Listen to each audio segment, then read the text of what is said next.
I'm gonna be we're audio. No.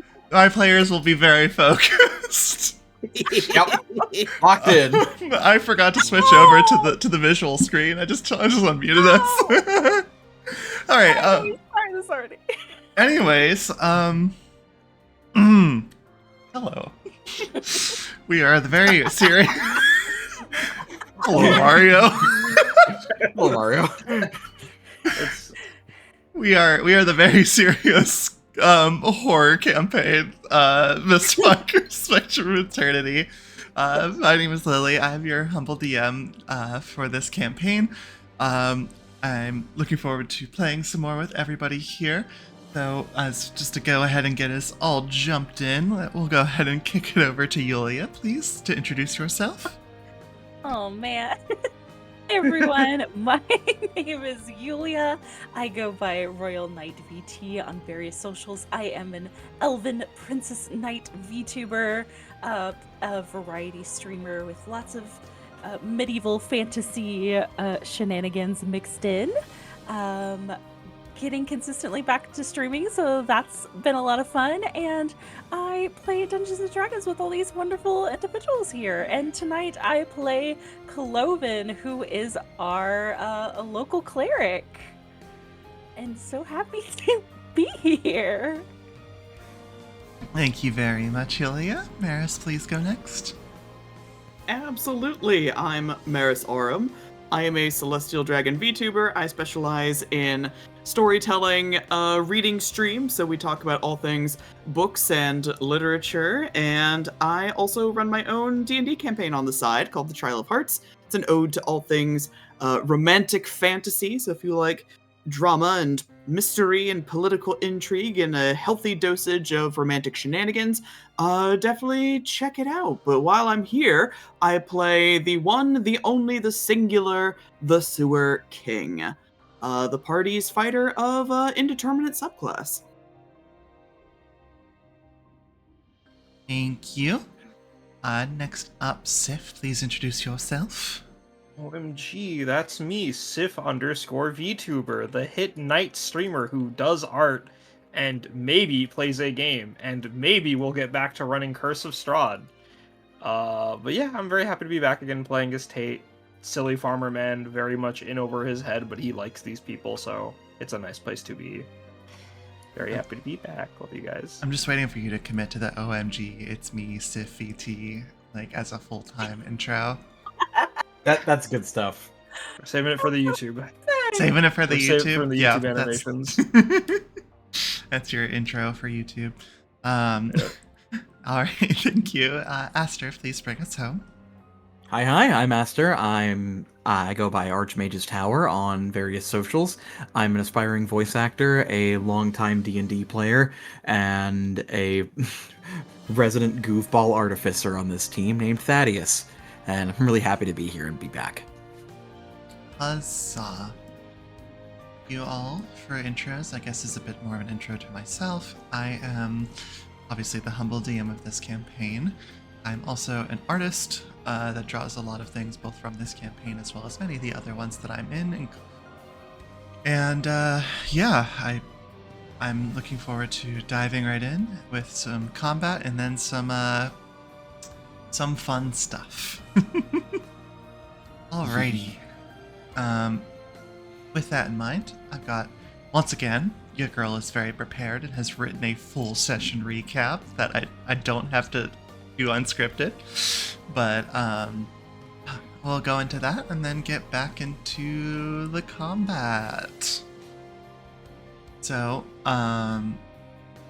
last session, the party took some time to discuss the dreamlike rendezvous that the Sewer King had with Lark, with Sewer King believing that it was all a dream.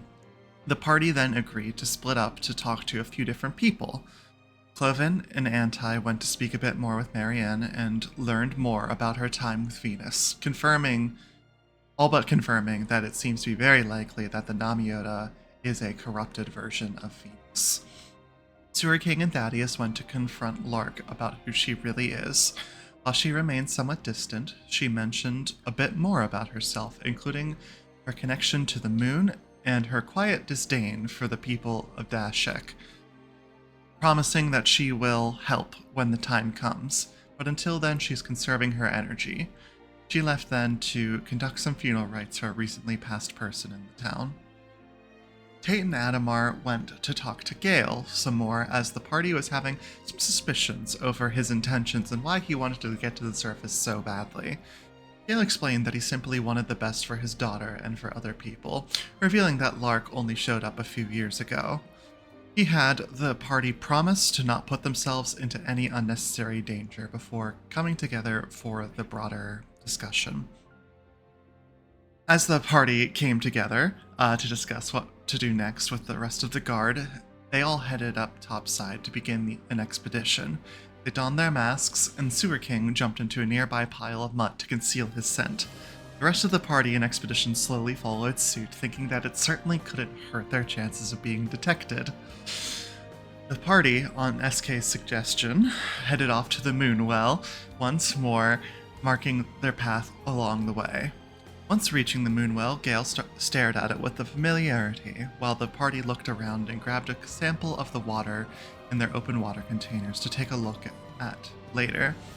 Soon, the party began to hear the rumbling that Gale and Quentin had identified as the coming of the Namiota. They all began to sprint back to safety, but the creature caught up with them. The party stood still as it came into view and began to search the area. It didn't seem to see, in spite of its large eyes. It slowly walked the area, the anglerfish-like eye dangling in front of the party members. Kloven reached out to it, telling it that Marianne missed it, which caused it to turn to him and utter her name back. The anglerfish eye pulsed a few times as it returned to its hunting senses. Sewer King felt a push from his mother to go for the eye itself and made a move, only to find that Gale was attempting to tackle him to the ground for his own safety after seeing the initial movement. Left in the mud, the Namiota snatched him up, and its face disappeared into the mist. Combat initiated with the party focusing on tying down and pulling the giant monster's face back into the safe zone of anti-mist field. I need to come up with a good name for that, side note. The creature summoned a few other monsters, smaller humanoid figures with Venus flytraps and vines attached to them, which proceeded to attack the party and the guards, focusing on attaching to them and grabbing them. Sewer King ran off into the mist and to the face upon coming face to face with it. Upon coming face to face with it, the anglerfish's eye wrung out and caused SK's head to pound. Undeterred, and finding himself directly in front of the monster, he now looks upon the giant form. And that is where we are going to pick things up today. Okay. So with that, first things first. Sewer King, you are staring directly at this creature. And you can only see like just a little bit of it. You can see like the eye pulsing up above. A little bit, since you're in the mist, it's a little bit hard to see, but you can clearly see it just like doing its pulsing motion that you've gotten used to noticing. But you find yourself basically directly in front of it, and you see it sort of lurch back a little bit in the same way that it did directly before pouncing on Gale. Oh, good. Oh, good. So, I need you to make me a dexterity saving throw. I can safely assume it's going to try to eat me. Mm-hmm. I'm not gonna roll it. What? You're intentionally failing? Yes. Okay. Things the DM was not ready for. Whatever the fuck that was. Okay. Yeah. Well, I guess I'll describe what happens. God. That's gay. When I get you. So you're just standing there, sort of like let yourself just get munched, or not munched. We'll explain that. Swallowed. Yeah. Some vor, yeah. Mm-hmm. Don't say it like that. All right. So as you see it kind of like pull back, its form essentially comes out of your vision before, just same as you saw happen to Gale. It just lunges forward at you with just like this almost like piston-like speed. And as it does so, you see between the eyes of this creature, a little small esophagus seems to open up. And as you do so, none of the teeth catch on to you, but it essentially just digs into the ground, pushes you directly into the middle section where the esophagus is, and you just start to go down. And as you do so, essentially it's almost like a slide as you kind of go down. But interesting to note, it's not wet. It's not like there's no, the body is very much like covered in moisture inside. There's none of that here. So you just kind of go inside, slide down a little bit until you find yourself essentially landing onto something soft and cushioned. And you find yourself in complete darkness. I would presume so, yeah. With one minor exception. In this area, you can see I'm rolling this into your turn, just to make that clear. You can see around you, there's one area of light source, and it is a small, or not, medium-sized, essentially, pulsing green light that seems to be in the distance. Seems to be like, as every time it pulses, the light kind of grows back and forth, seemingly moving something along inside of the body, whatever that might be. And I will say it is now officially your turn. Okay. But it's not so not wet. There's no stomach juices. It's just like essentially a room, strangely enough.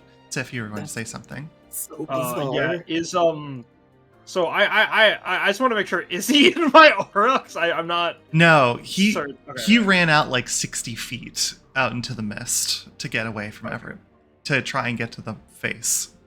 So the face is not currently in the anti-mist zone yet, but we'll get to that. Yeah. Oh no. But yes. So with this glowing green thing, does I assume, it is giving off some kind of, faint light. I have to, like, visibility I have to imagine is very low, but looking around, what I'm particularly looking for is, and I can just like blindly feel around if I have to. Mm-hmm. Can I sense Gale anywhere? Make a perception check with disadvantage, please. 8. 8.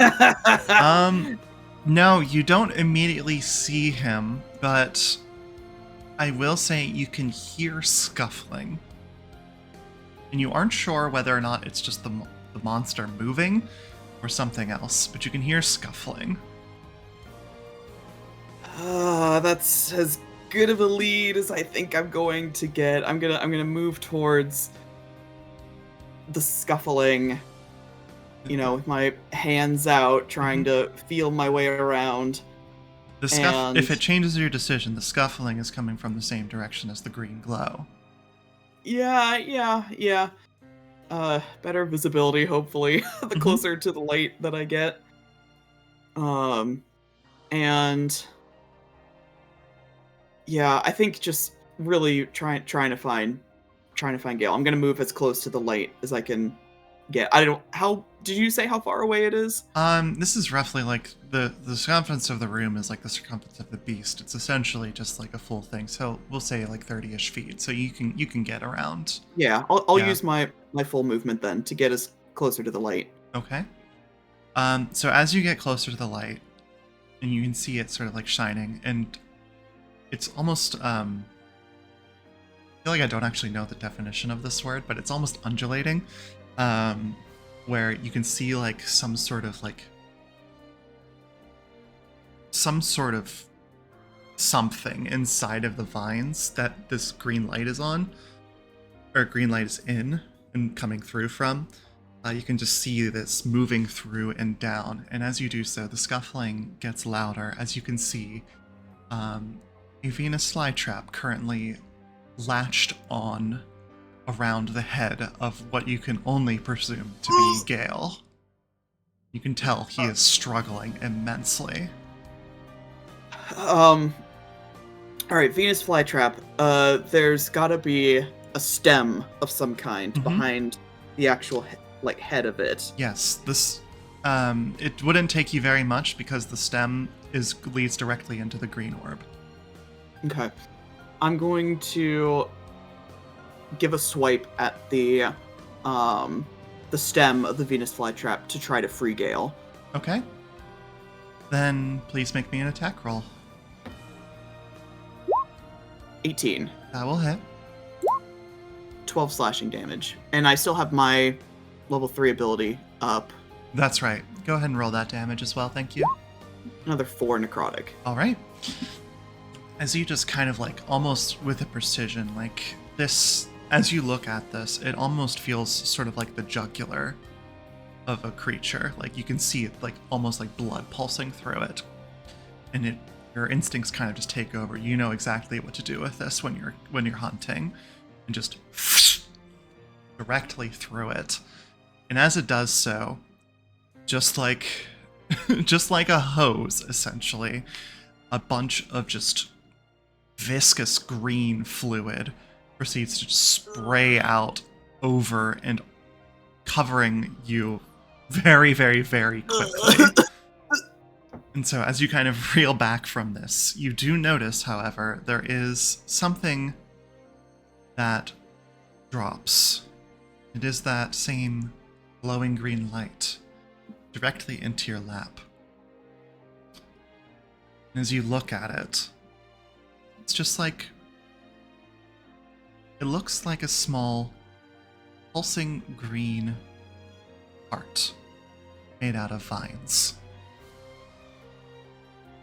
And as this happens, you can see first of all, as you slash this, you can hear a screech coming from the Namiota outside. And inside your head, you can feel your mother's presence building.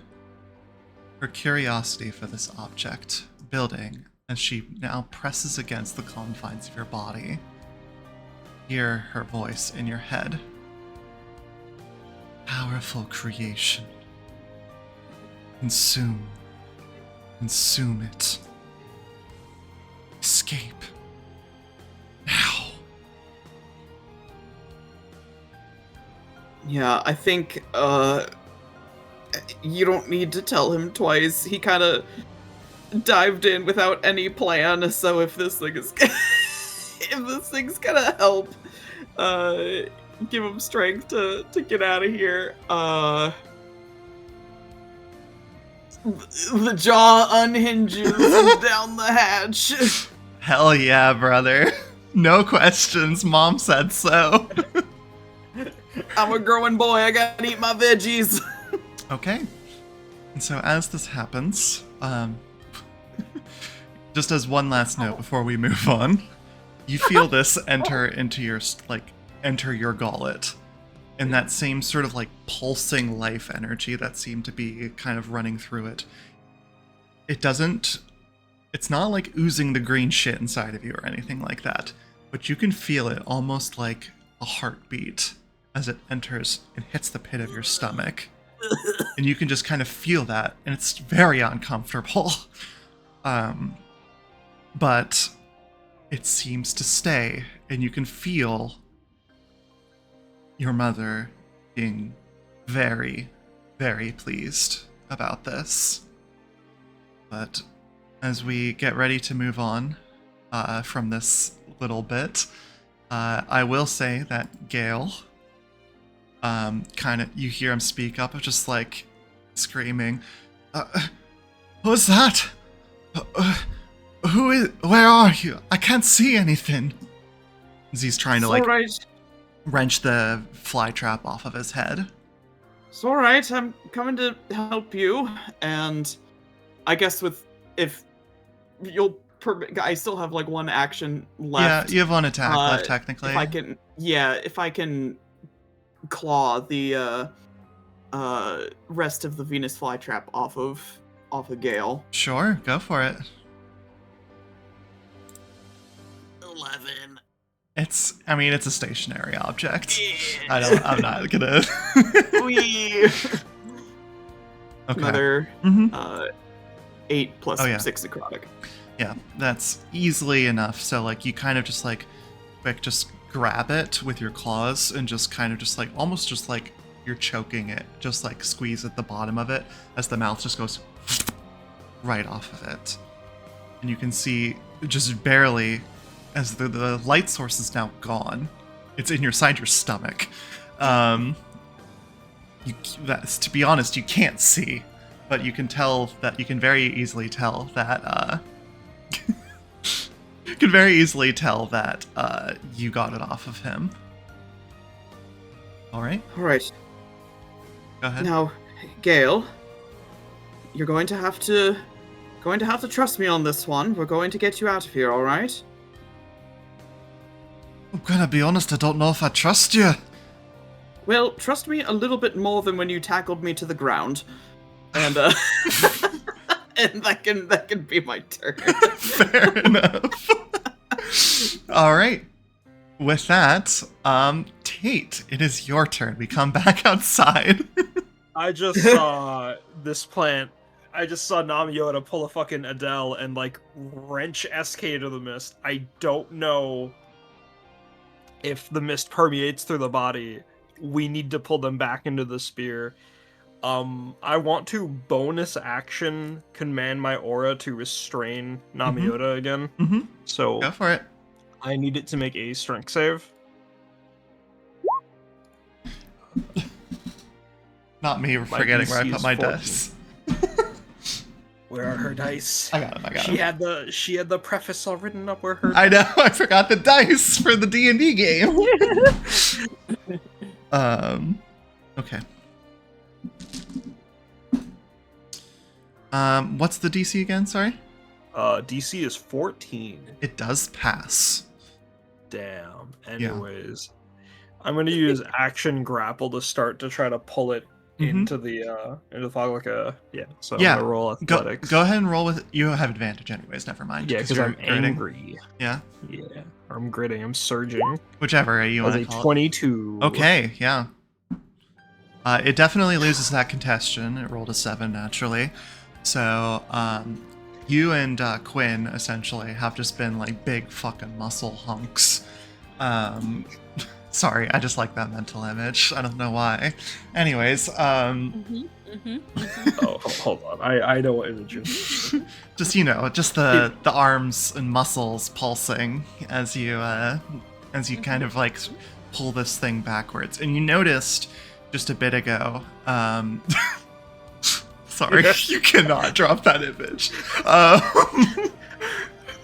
You notice as you grab into this that like it had just basically just made like a quick motion through all of this effort that you've been putting into it, but very quickly as you do so, you can tell it sort of relaxes for a moment, and you use that as like a very opportune moment to just yank. And as you do, the two of you together essentially will pull it back. Like, I'm gonna say Roll me a d10 plus your strength score at advantage. I know that's weird. Oh. So I'm just gonna roll it twice. Yeah, just roll it twice. 7, and that's a God. Looks like the it's gods 7. have spoken. But yeah, you pull it back like it was about like, I'll just say it was like, somewhere around like 50-ish feet out there, and you pull it back. I'm gonna just give you a little bit more, just say a full 10 feet with your turn, if that makes sense. And then next up is Quinn, so he is following your lead very clearly. He trusts that this is the way to go. And so I'm gonna have him make a grapple check himself with advantage versus Namyoda. Also succeeds, so I'm going to do same thing, d10s. Alright, with him, he rolled a 14, so I'm going to have it move back another 15 feet. So at this point, you can start to see it as it's wriggling inside of your grip. You can start to see that it is essentially coming back into view of the circle. It's like just the tip of its face seems to be in this anti-mist field. Wriggling in your grip, thank you. This is what happens when you're describing horror monsters. Alright. With that, we're going to move on to a few turns for the fly traps. But specifically, I'm going to have a few of them make attacks. Probably one at... Oh, let me rephrase that. There's going to be one of the same thing that you've noticed it's done, the sort of latching attacks at Quinn to try and pull them off of this job that they've been doing, which will not hit. And then the other one is the one that Adamar actually shot with arrows and sort of disconnected it. So you can sort of see it there. As it sort of got severed, it sort of started to almost berserk, essentially. It lost its connection to the Namyoda and is currently very confused without the guidance of it. So it is essentially just, I'm going to say, Thaddeus and Kloven. I'm going to roll 2 flail attacks against you, 1 to each. So it's essentially just as I said, moving around on the ground, just moving its arms and vines to sort of just slap you as it's freaking out. Sort of it's not even aiming at you, it's just doing this. Right. Against Thaddeus, that is a dirty 20 to hit. Can you shield that? I cannot shield that. Okay. Ow. It's just going to be a bit of... I rolled a 1. So that will be 4 damage to you. Ow. Kloven. What is your AC? 18. It rolled a 17, so you are fine. It sort of just one of the vines just kind of clinks off of your armor, making a loud ringing noise, but you are safe from that. And then I already rolled the one against Quinn, so that'll do for those. Next up is Anti, who's currently concentrating on the plant growth spell, but will kind of join the rest of the guards in sort of attempting to take down the 4 extra fly trap monsters that have come down. Let's just do 2 rolls real quick. Both of those will hit. I forget what Anti's damage looks like. Do that. So, claws and spores. So, does a total... Wow. That's good damage.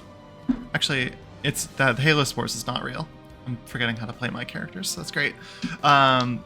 So they take a big 15 damage as they sort of just aim and sort of take a big slice through one of them. Okay. Next up is the Namyoda, who, as its face is currently turning towards the party, it's at this point that I'm going to say that the actions in SK for SK's actions sort of take place. So you can just, as it looks back to all of you, seeing like that it's kind of getting literally wrangled like into the rest of your party.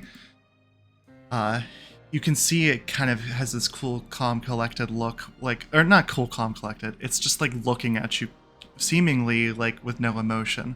There's a certain point where you just see the eyes just start to just absolutely spasm as it lets out this shrieking roar to all of you. And I'm gonna need everybody here to make me wisdom saves. Ooh. Including the guy in the stomach. Not including the guy in the stomach. That's a Hey, plus neat. 4 for the turn off advantage. You're good. 24. Wow, okay. Adamar fails. Anti also fails. Quinn Scary. is okay. And essentially this is just going to be a frightening presence roll. So those that failed are frightened of the creature. But you can notice it kind of just like its eyes are just going fucking wild. Like it's so confused as to what's going on. All right. Next up is Kloven, right? Yes. Yes. Okay. So they're pulling on the body, and there's still 2 of the other creatures that are still up. There's the one that's on the ground, and then there's 2 others that are quite hurt, and then one that is doing all right. Okay. So I do still have my Spirit Guardians up. Yeah. So I'll go ahead and roll for yes. that. Okay. Which is a 3d8. I believe they should have taken damage at the start of their turn from that, but that is all right. That would be 10 radiant. Natural 1, natural 20. The dichotomy. 8. Okay. So 2 of them fail, 2 of them succeed, and then the Namiota also fails. So we'll say the 2 that failed were the one that's wriggling right underneath you, and then one of the ones that the other guards are fighting. Everybody obviously takes damage, but continue. Okay. And I think I'll just go in with my halberd to the one that's like closest to me that's on the ground. Yes, you have advantage on this. Okay. Oh, well, I mean. Oh, well. I guess you don't need to roll with advantage because. I guess I don't need to. Okay. Can't do much better than that. What if you Okay. have 2 crits though? And then you have a second attack, right? Or I do. Yes, I have Okay. I have my pole arm mastery, so That's I'm right. technically attacking it. Yes. Oh well. Was that one with advantage? yes, they're all with advantage. It's essentially Okay. it's essentially using reckless attack right now. Okay, that's 19. 19 will hit. Yes.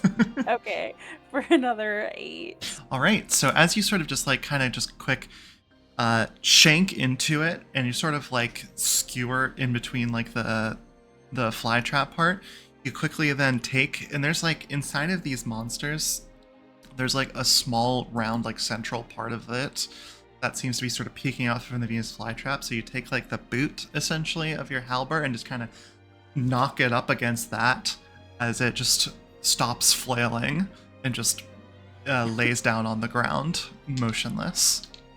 Nice. And I think I'm gonna kind of move towards them, like hanging a bit towards Thaddeus, Mm-hmm. because I have big armor.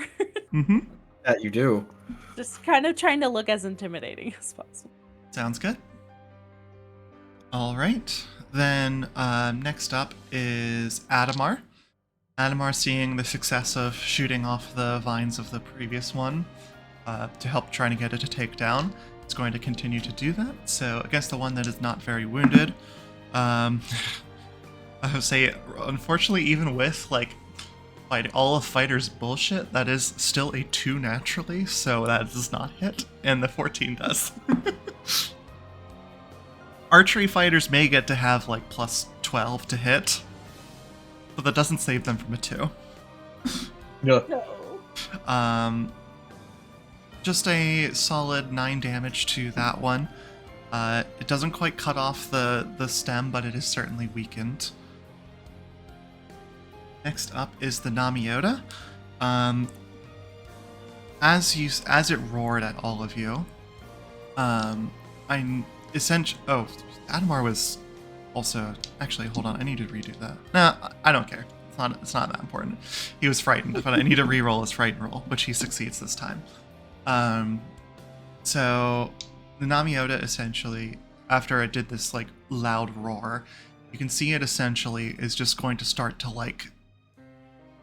It's very similarly to what happened to the fly trap when you cut off the vines. It's going to just start to just like move itself and use itself as the projectile. So while you guys are tying down the essentially like the body portion of it, the head is just going to proceed to slam itself down into the ground around you and proceed to just move itself around, attempting to sort of knock as many of you aside as possible as it feels itself being very threatened. So everybody that's outside, please make me a dexterity saving throw. Oh, I don't have danger sense, right? I think you do. Yeah, do I have advantage Yeah. on this? I have advantage on this? Mhm. That's a That's an 19. Okay. Oh. Anti fails. Adamar succeeds. Win fails. Okay. My VTuber model freaks out because I'm not looking at the screen. Do you have the ball That is toggle on right now? cool. The ball toggle? Yeah, for your model. I'm afraid I don't know what that means, my friend. Bald. Bald! No, I don't have Bald, the bald bald, toggle! Thank Bald. you. Whoa. Alright.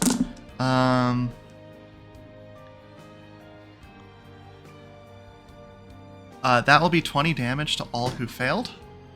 I'm assuming that includes me. Oh. Oh, yes. No. The DC was 15, so I forgot to mention that. Let's go, Yulia. Let's go. And it's Tate for you. It's bludgeoning damage, so feel free to half it. Perfect. Yeah. It's 5 damage. All right. So that will be its turn there. Next up, Thaddeus, please go ahead. Okay, if I remember right, I have my gun out. Mm-hmm. I think it's set to flamethrower, correct? It is set to flamethrower. Cool, go ahead. So Thaddeus is going to put himself together after getting smacked by the plant. He's going to fire off a shot from the rifle and then the flamethrower afterwards. Yep. He doesn't want this thing to be alive anymore. Directly to the face, I take it? Oh yeah. Mhm. Oh yeah. Okay, go for it. 19 hit? Uh-huh. Okay, that's going to be 6 damage. Okay. And then for the flamethrower, I need to make a dex save. That's right. Dex save. It will pass. Okay, so it's going to take... Let me pull this up real quick. 8 halved. Okay, So- so 4 damage. Mm-hmm. 4 damage. All right. And then I'm going to back up a bit and slink away next to Kloven. Yeah, sounds good.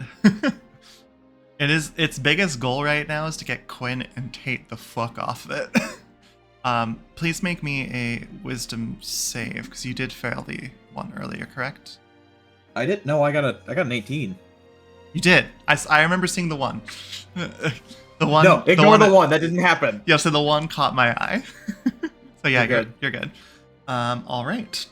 Then the next up is going to be more of the fly traps. So this is going to be the 3 that are still up. So I'm going to do quick rolls. We'll say 1 against Tate, 1 against Quinn, and 1 against one of the guards. Wow. Hey, what's your AC? 13. Okay, this one will hit you. Got it. And so it's going to essentially pull itself to you. You will take 7.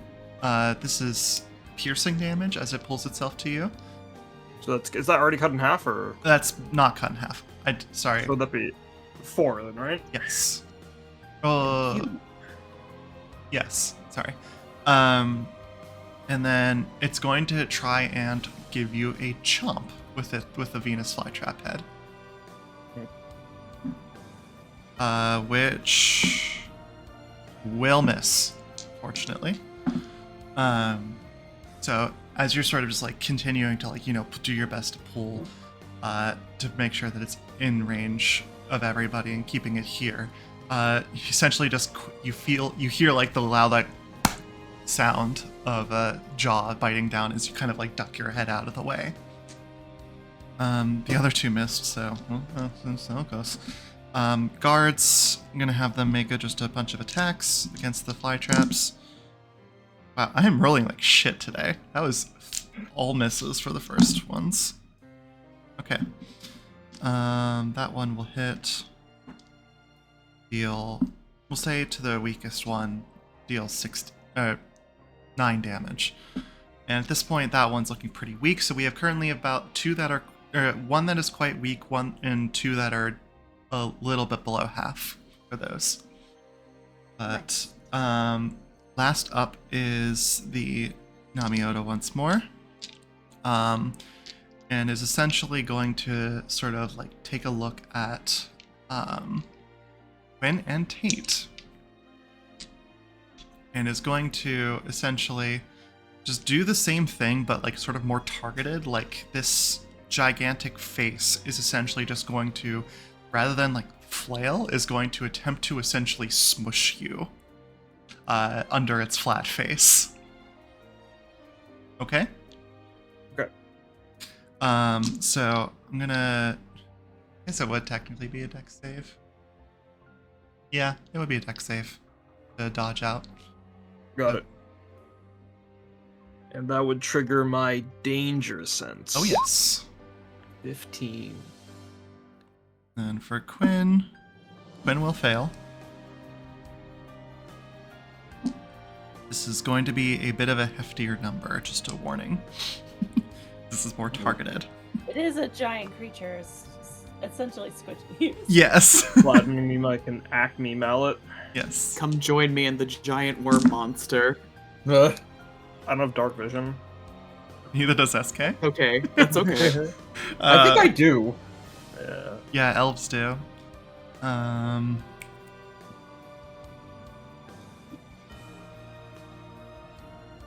29 bludgeoning. So halved, as you do. At this Half point, for my save or half for my grit? that's me not having it. So have it to 15 or 14, then have it to 7 because of saving. Got it. Yes, ma'am. Quinn unfortunately did not save and does not have resistance, so that hurts a lot. And you can see probably as like it kind of like slams into him, like he's able to like kind of catch it with one of his arms, but you can see it like basically almost like snap the one arm. It dislocates it a little bit, but he's doing his best to hold on to keep going. All right, back to the top. SK. Oh. All right. So I think I'm at this point. I have Gale, and I think it's just time to try and claw our way out. You want to claw through the monster, essentially? Yeah, because I don't think there's a way for us to feasibly climb back up its esophagus. You can certainly try. I think where I slashed through the stem, Mm-hmm. is that like attached to any kind of like stomach lining? I'm looking for like areas that like could be a weak point. Granted, I can't really see now that I Yeah. think about it, because the light's gone. I would say once So I again, guess, perception of disadvantage if you would like to try yeah, and I find guess something. I'm just kind of feeling my way around then to find any potential kind of weak area where it feels, I don't know, particularly soft and squishy. Okay. There's a baseline that you'll be able to get just by, being competent. Mhm. But go if you want to roll me with disadvantage. 7. Okay. Wee. Okay. Well, just as you sort of like start to feel around, you can kind of, just as a side note, you can sort of hear Gale in the background, just like kind of groaning because he is surprisingly not doing very well right now. Having a bad time, one might say. Gale. But is going, as you sort of like feel around, like where you were was pretty close to like the walls of it, and just sort of pressing your hand against the wall of the stomach. It's made of the same vines that you've essentially just cut through. All right. So Leads me to believe I can maybe carve my way out. Yeah, you can attempt to chest burst it. Hell yeah. I think I'm going to grab Gale. You know what? Can I take you can use this as like one of my actions or attacks if you need to, but I want to slash off like a little bit of the vine and like tie it around myself and Gale so we don't get lost. Okay. Yeah, we can count that as one of your attacks. You can do the damage. We'll see how. I'll call the damage how successful you are, essentially. All right. If you hit, of course. But this is Right. not a high DC for it to hit. 17. Yes, that hits. For 11. Okay. Slashing, 6 necrotic. Wow. Okay. Then yeah, you essentially just quick like carve through it, and it's thick, but like in the way that like its body is thick, not that like the vines are difficult to cut through. It's just there's a shitload of it. There's a lot of them. Yeah. So, but you are free to, if you want to tie yourself to Gale, I will let you do that. Yep. Okay. And I'm just gonna tell him like, all right, follow me. No matter what happens, we keep moving forward. Where are we going? Is there any Out. way out? Out? Out. And I will let you go if you want to Yep. go I'm just fucking gonna fucking crazy, start attacking, action surge, Start- whatever. Yep. I'm just gonna just go to town on these vines. Okay. So 23 for another 8 Mhm. and 3 necrotic. I will action surge. We're getting the fuck out of here. Okay. 11. I mean, it's a wall. So Great. yes. Great. This is a nat 1 check. I think that's Okay. safe to say. I'm freeballing this. Like, so I don't know what to What do you do. mean you didn't plan for this? What do you mean? So another 9 slashing, 1 necrotic, 28. Good lord, for 13 Mm-hmm. and 4, and then just for good measure, bonus action Toothy Maw for another 7. Okay. That 20 was awfully enticing. Alas. Okay. So as you just sort of like enter in this hack and slash insane mode, chomping, slashing, just like pushing your way through, you're making a lot of progress. And as you go ahead and do your last bite down, as you tear it away, like tearing out a jugular, you can see light coming through. Oh, so close. But can I have everybody in the party make me some perception checks to see if you see this bite mark? Gotcha. Oh boy. It's a 4. I forgot to turn off the advantage toggle. You're fine, you're fine. Okay, I'm not a cheater. anti My roll. eyes are open. Yeah. Wow, okay. Quinn, natural 20 and anti 19. I was gonna put the go. DC at 18, so Kloven, Anti, and Quinn all notice essentially like a small hole open up, pretty near where you guys are, where Tate and Quinn are holding the monster. So Quinn, I'm sure, upon seeing that, would just immediately shout out to the rest of you, just like, or would probably, I'm gonna say, would shout to the hole and just say, "Gale, is that you?" In which Gale will just be like groaning, be like, "I think so." And then, Yulia, you were going to say something there. Oh no, Or, he's I saw you just- light up. Yeah. That Kloven is just sighing with both relief and exasperation. So yeah, you can see just like, I'll say it's like maybe a foot wide hole coming through there. So not enough for them to get out, but you can see it there. Tate, it is your turn. Okay. Can I, based off that interaction, like I know I failed the perception check, but I can also make out the fact that they're in that hole, right? Yeah, with the Or at yelling least out. that Gale is. I'd say with the yelling out that they're there. I think it's pretty fair to to put that together. All right. So logically, I have 2 attacks. I should make 2 attacks in there, but I don't want to hurt SK. What if I just did a raw strength check to stick my fingers in the hole and tear it open? Hell yeah, I'm down for that. If the dice say no, I'll let you do 2 as an attack, essentially, an attack Perfect. action. That's a 21. That's Okay. that's what you say. That's supposed to be fuck. Minus You're 3 good. from that's an 18. 18.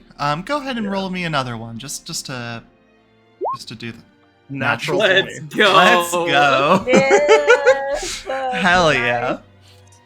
I wanted the dice to tell a story, and they said yes, thank you. So, as you sort of go up into this thing, or up to this spot, you kind of like go to wrench it open as much as you possibly can, immediately getting like a good amount through as you're sort of like tearing these vines to help kind of meet them halfway. And then with the second sort of like movement of this, you see with a bit of like light coming in, peering in through this, you can see SK's face covered in this green, almost blood-like substance, like pulling back for another attack. And as you do so, you reach your arm in and just grab his arm and just yank with all of your force and pull him and Gale by extension outside of the stomach.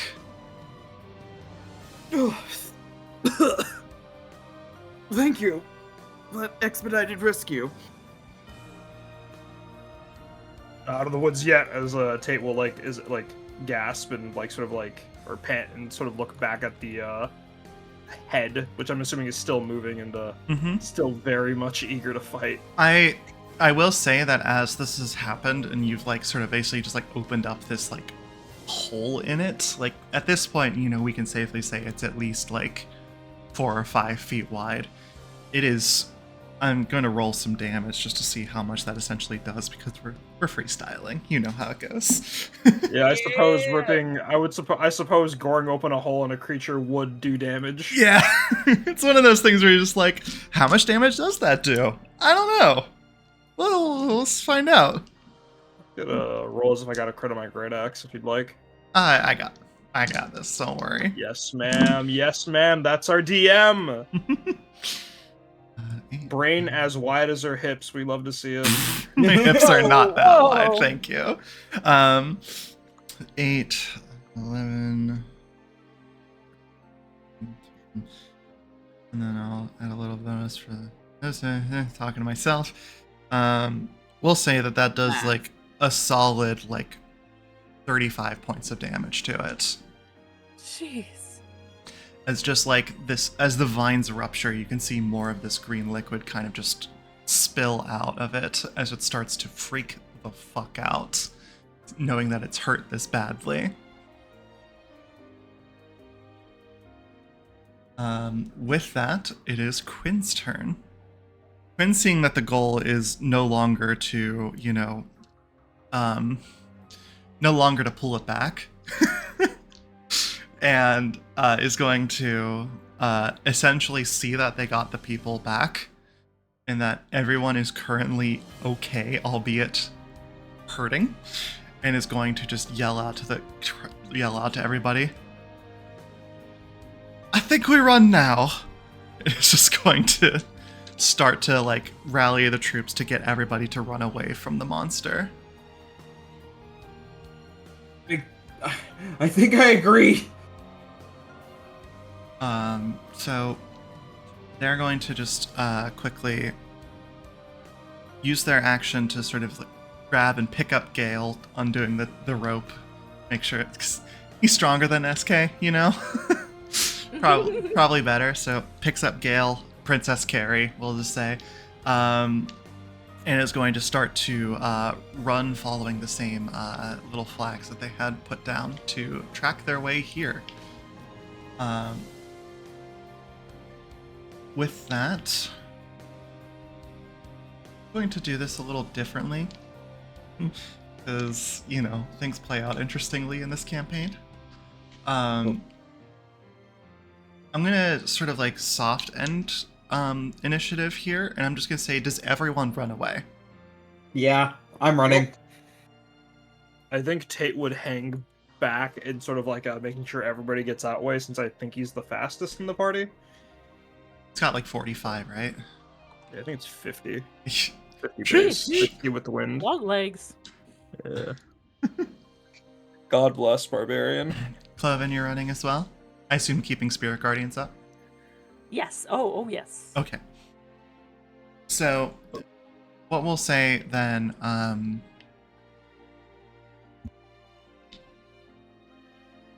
on, brain, you can think of an idea. We're throwing a lot at you at once. I know. It's okay, though. So, you all are much faster than at least the creatures, and there's still the plant growth that's down to sort of snare the Namiota, so it can't actually follow you that well, and it's also probably looking at the giant hole in its stomach now, very confused. So, what I'll say is that it's sort of like, as it's doing this, it's going to turn to look at the rest of you.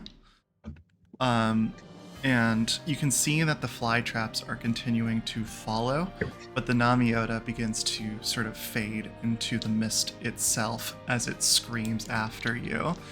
And just to add that little bit of extra flavor, in between the shrieks and screams, you can hear just in that same voice that spoke the name Marianne, it just yell out what sounds like the question, why?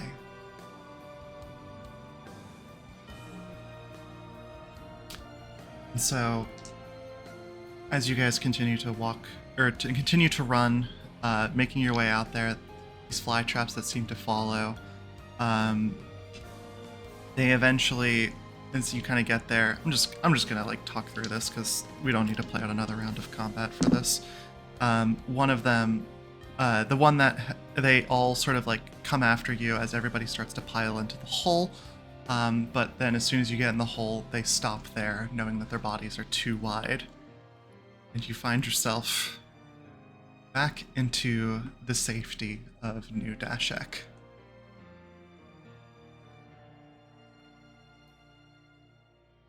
In the entranceway, at the very least.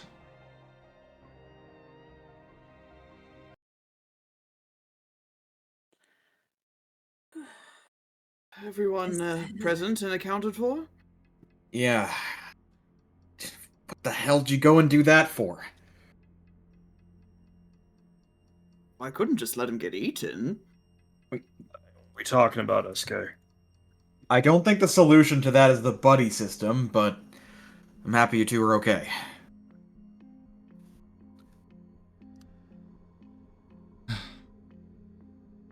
Alright, I'm gonna come out right and say it. We weren't supposed to move during the interaction, right?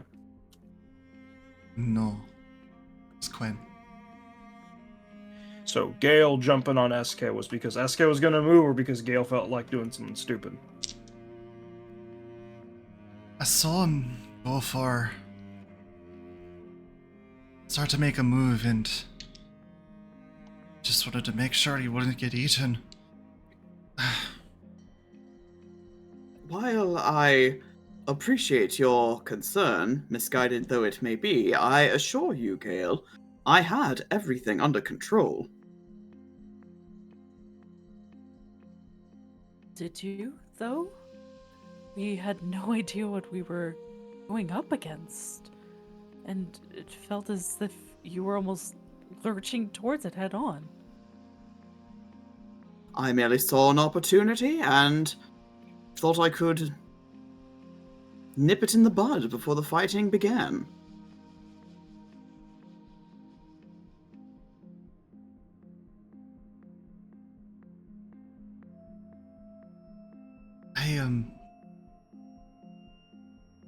I understand there's a lot of emotions going on here, but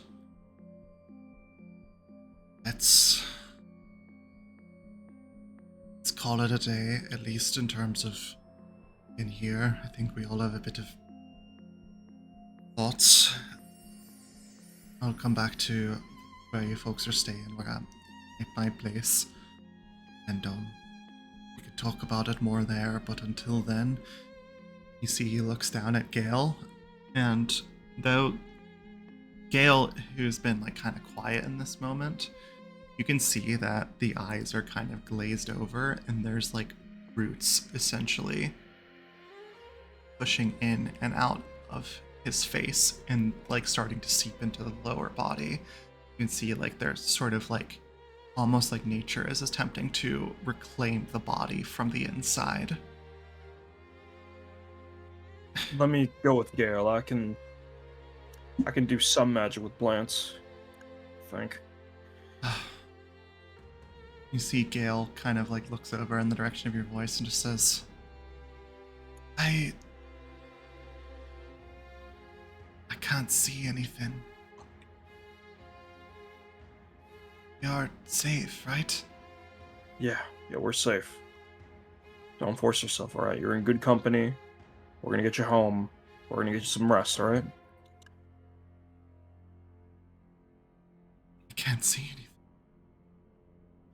It'll be okay, alright? We don't know the extent of the damage, alright? Right now, just stay calm. We're going back into town. Should we tell your daughter?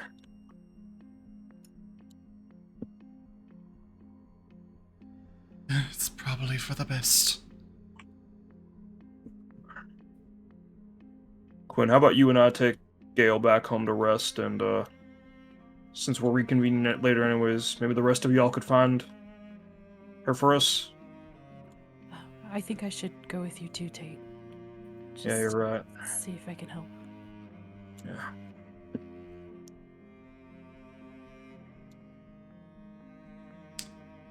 Well, Right. I suppose Thaddeus and I will locate Locke then. It works. Right? Then, with that, you start to make your way walking back through the city of Dashak. It's not very difficult to find Lark. She is in fact sitting on the same little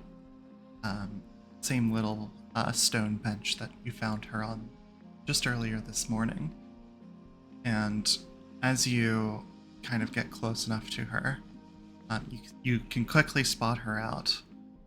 And while initially smiling, quickly fades to a frown as her eyes widen, seeing Gale in such a weakened state, as well as a few other members of the guard that seem to be hurting, and just generally bloody conditions. She sort of stands up and just watches until, if folks are going over to her, you are free to.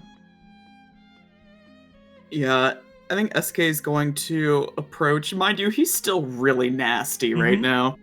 But it doesn't seem to bother him too much. And just approach, Miss Lark. We've returned from our little expedition. I have good news and bad news and worse news. Which would you prefer to hear first? That doesn't exactly sound very pleasant. I'm being honest. Not, let's start with the worst news. Well, Gale seems to be in a rough condition. And I think it would do him good to have you there. Rough condition. Gods, he looks terrible.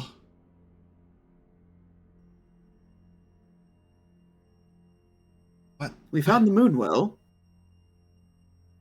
That's good. That's the good news. The bad news is so did Namiyoda.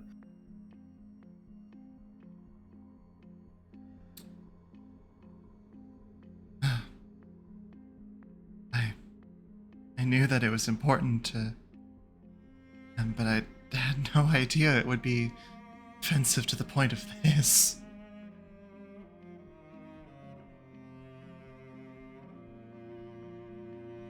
Well,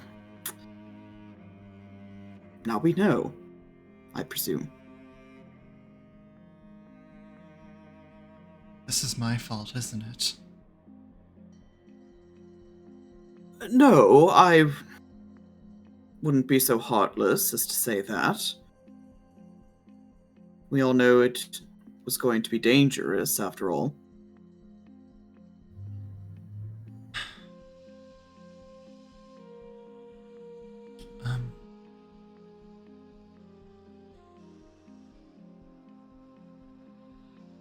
Well, I suppose I should go to him then.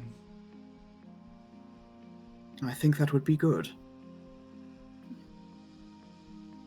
I'm glad that aside from a few cuts and bruises, you all seem to be doing all right.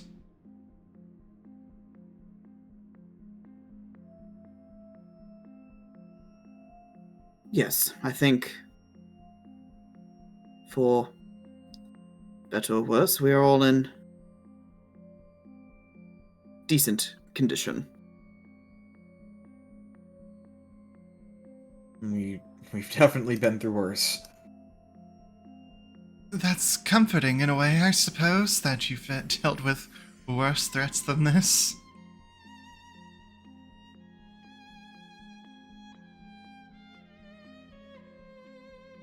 Well,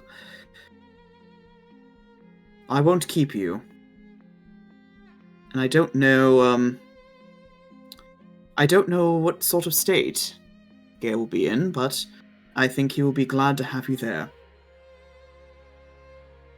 Right. I'll go over to him then. You can tell this, like, she's always been like this teasing presence. This is really bothering her. You don't need an insight check to make that out. It's in her voice. She'll walk off to follow the rest of the expedition, or the folks that are carrying Gale to their little corner. Out of character question, DM. When Lark mentioned it being all her fault, possibly, I can't remember if SK explained where he got the Moonwater location from, outside of it being a dream. Like, did he mention? I'm trying to remember now. I know... Because I don't think you I did. know I think Thaddeus at least was present when talking to Lark. Okay. So maybe I don't remember if I told the whole party. I was like, well, why would this person feel guilty? What do they have to... I don't remember if I What's told going y'all that. What's going on over there? I gotta go find Lark. Who? The party definitely knows who Lark is. Yeah. Because SK at least explained that. But either way, yes.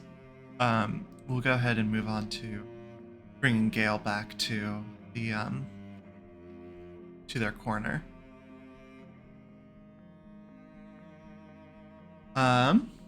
With that, I think Quinn probably just, sets them down on the closest thing to a bed that they have, and just like sort of takes a look at them, and just kind of takes a deep breath before walking out of the room for at least a little bit.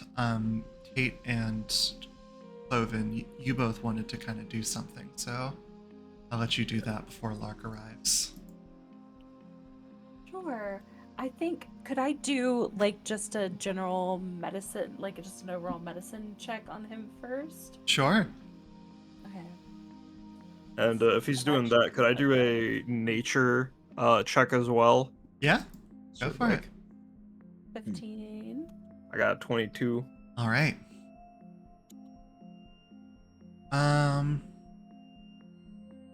I'll just kind of combine this since you guys are kind of working in tandem.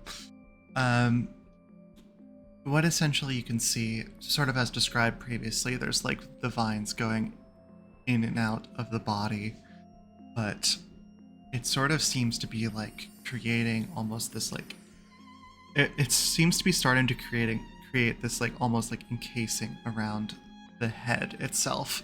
Like the main goal of whatever is going on is to cover the head and prepare it for something. As you sort of like, Tate, you use like a little bit of that sort of nature affinity to it. It seems to respond, but not nearly as malleable as you're used to with this sort of thing. Like something about it is more powerful than just standard vines and plant life.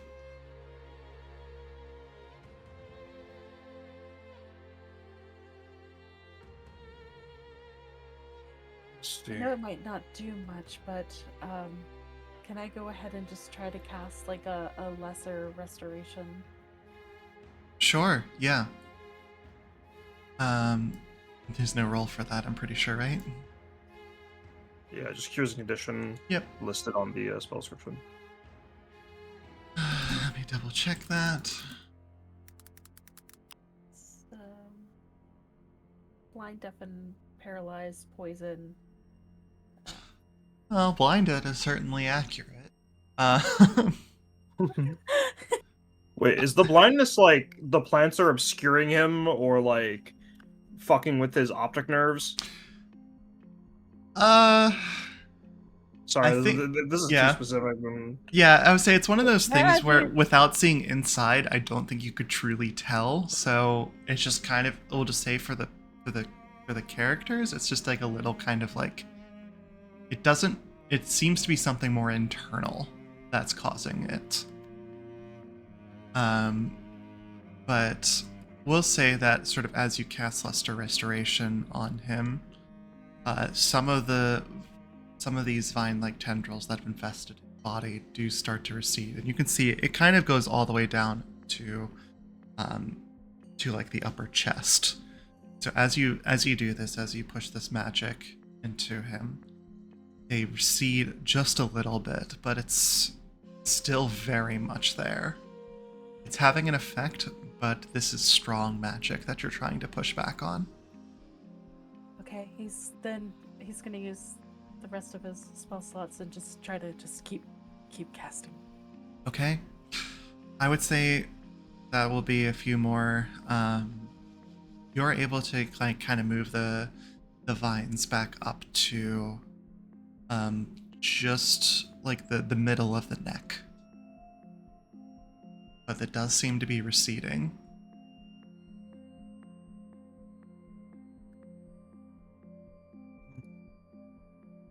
Assuming these plants aren't too far off what natural plants are like, we could always consider killing it off, alright? I mean, if this thing's anything like a parasite without anything to feed on, it'd die out. Problem is if it's feeding on him rather than, like, the soil and nutrients of the ground above.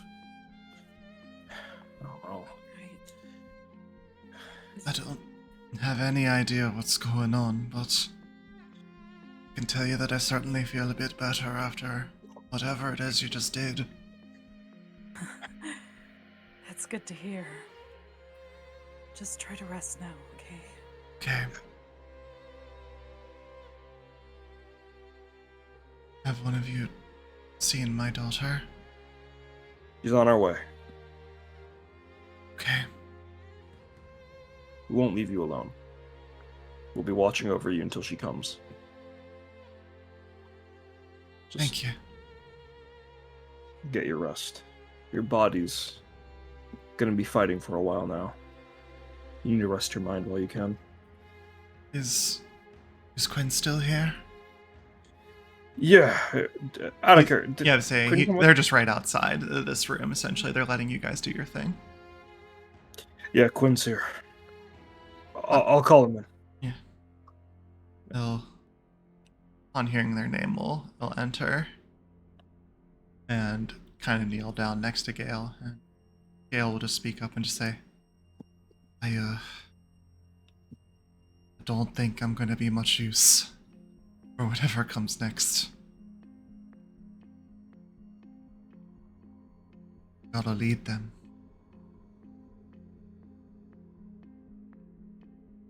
And Quinn kind of takes like a deep breath and says, I thought you might say that. I'll do my best, Gale. I'm not very good at it. Not nearly as charismatic as others, but I'll give it a shot. Gale will kind of just run his hand through Quinn's hair and say, there's a good one. And then kind of like fall asleep, start to like seem like he's drifting off a little bit to sleep. Just sleep. Mhm.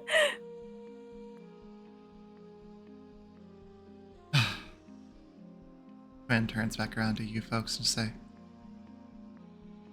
in spite of this, he'll kind of usher you folks to at least enter like the more living room area. Y'all are damn good fighters.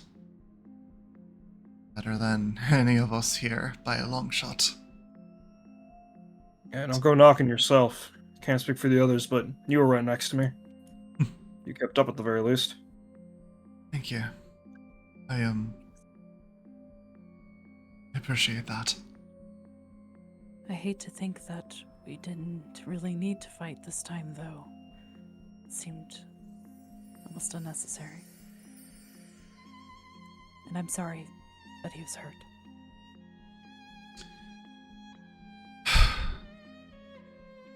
I can't fully blame him.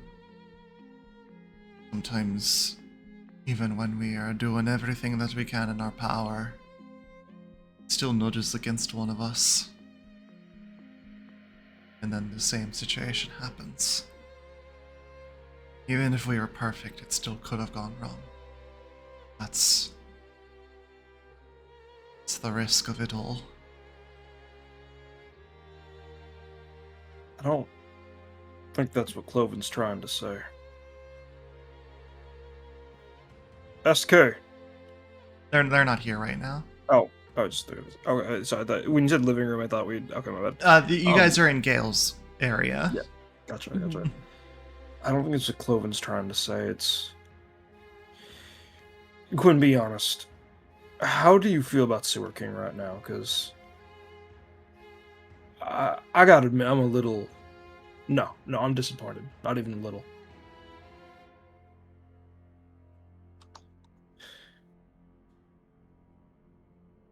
I get that he saw a chance, right? But at the same time, to take such a risk, he always seemed to care about the people around him, and to take such a risk without considering the consequences for the people around him, it feels uncharacteristic of him. I know in the heat of the moment we could all make mistakes, but I just... I don't know. He is a strange one. But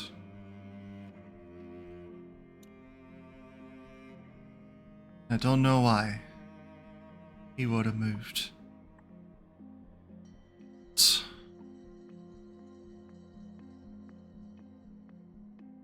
awfully strong. That'll be something we'll just discuss as a group then. Well, just what? Kloven, sorry. We'll discuss as a group. I suppose so. We need to make sure we move in unison, and I don't think any of us, save for Thaddeus maybe, was prepared for that. I wouldn't exactly call myself prepared. You're not here. Oh. Right. With Fuck. that. You're good. We're getting to it. I do got one more thing I want to ask. Speaking of unexpected things, Kloven, what was that you were? Could have sworn I saw you whispering something to it before all hell broke loose. Now that you mention it, maybe I'm as bad as SK in this situation, but Marion had asked me to say hello to Venus when we saw them. And I wasn't expecting that much of a reaction, but looks like something is actually in there. Something's still inside. I suppose that is something worthwhile to have gained from it, but if SK hadn't done what he'd done, how do we know that you sending Marion like that wouldn't have set him off either? I agree. I'm not mad, it's just I feel like we're taking a bit more risk than we need. This place is unlike the other times we fought before. When things were laid out in the open, we fought against that dragon. When the town was attacked, we knew what was going on. We were on a terrain that was not alien to us. But unlike every other time, we truly are in the unknown. We don't know what's up there, and all we have to go off is the kind hospitality of these people. And because of our inexperience, we've resulted in the injuries of several and the potential long-term damage to one of their greatest leaders. I'm sorry, Quinn. No, it's worth talking through, but I can't really think of a time where an expedition where Nami-Oda showed up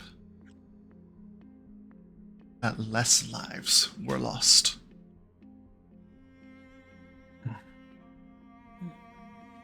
So know. it's a valid point. But I mean, he essentially drove it off. If we can get this thing to fight on an even playing field, just as you're talking about, I think you folks can kill it. You mean us? We can kill it. You all haven't been fighting on an even playing field either, all these years. I suppose so. We can talk with SK and Thaddeus and Anti about making a plan when we get back, but I do want to talk to SK about this. I don't want to confront him either. I know obviously no one would take kindly to that, but I feel like him especially. He's come so far, but I feel bad feeling this need to not reprimand him exactly, but you get what I mean. But I know one of us will have to tell him. I don't think you should feel bad, Tate. I think that's just what friends do. I know, it's just, with him, I'm a little more worried about scaring him off.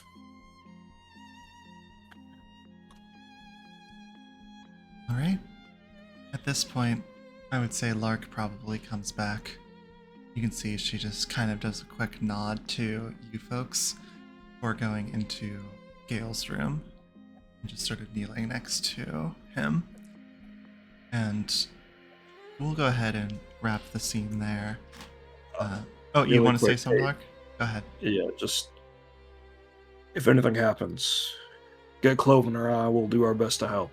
All right. And if you ever need us, we'll come running. All right. Of course. Thank you. He's already looking a little better. Good to hear. Tate just nods, and he's got a very like a twisted expression of like frustration and disappointment. All right. Then I suppose let's go have that fun conversation. Oh boy. Can I, just as a little bit, can I say that SK has the opportunity to wash up first? Yes, you can have Alright. We can give you the decency to Please. You can wash the Please. Brondo off, I'm yeah. so goopy and gross. Yeah, he's gonna go to the cove real quick and wash Mhm. up, and then on his way back, y'all can corner him. I'd say probably back at Quinn's abode. Mm-hmm. But yeah. I'll let you folks take it from here as I lean back as the DM.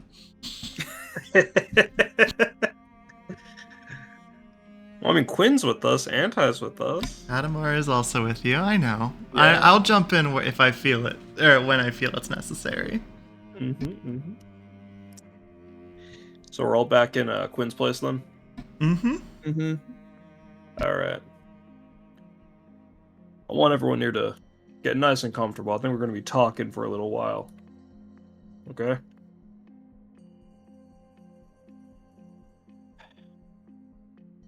I don't want to start this off as aggressive, but I think Kloven put it best earlier when he asked me, or when he mentioned, we didn't really need to do that fight today, did we? No, we didn't. SK, I gotta ask, how are you feeling about everything? I think we made some pretty significant discoveries. We've learned that it has weaknesses. We've learned that it can bleed. Therefore, it can die. I kind of want to ask Meris to make an insight check on Tate right now. I suppose so. Go for it. 18. I think after giving that answer, SK can read Tate's expression for that was not what he was talking about. And he's got this disappointed look of like, that is the first thing you're thinking about. SK, I know it's good that we salvaged something out of today, but people got hurt today. And I wanted to know if that mattered to you. Not in an accusatory way, but if it was eating away at you. Kind of scrunches his face a little bit and just... I mean...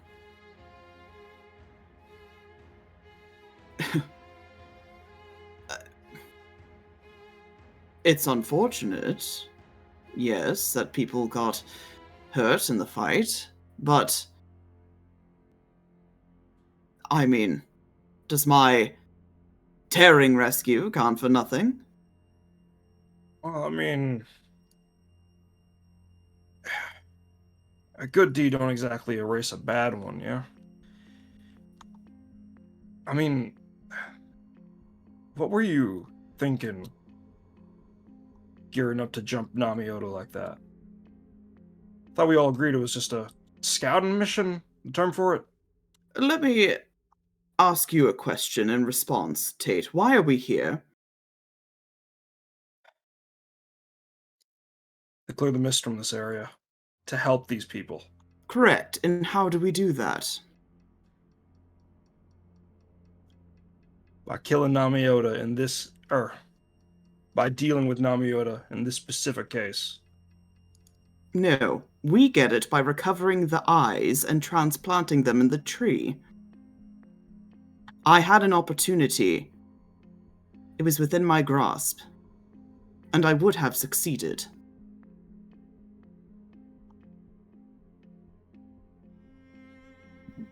And you took that risk. Because you knew it was a risk, right? Of course. Solo roll a die. What would have happened had Gale not gotten in the way there? Then we would have an eye, and we would not be having this conversation. Okay, well, I said it was a risk. What would happen if you didn't get the eye? Well, then I suppose things would have gone down very similarly.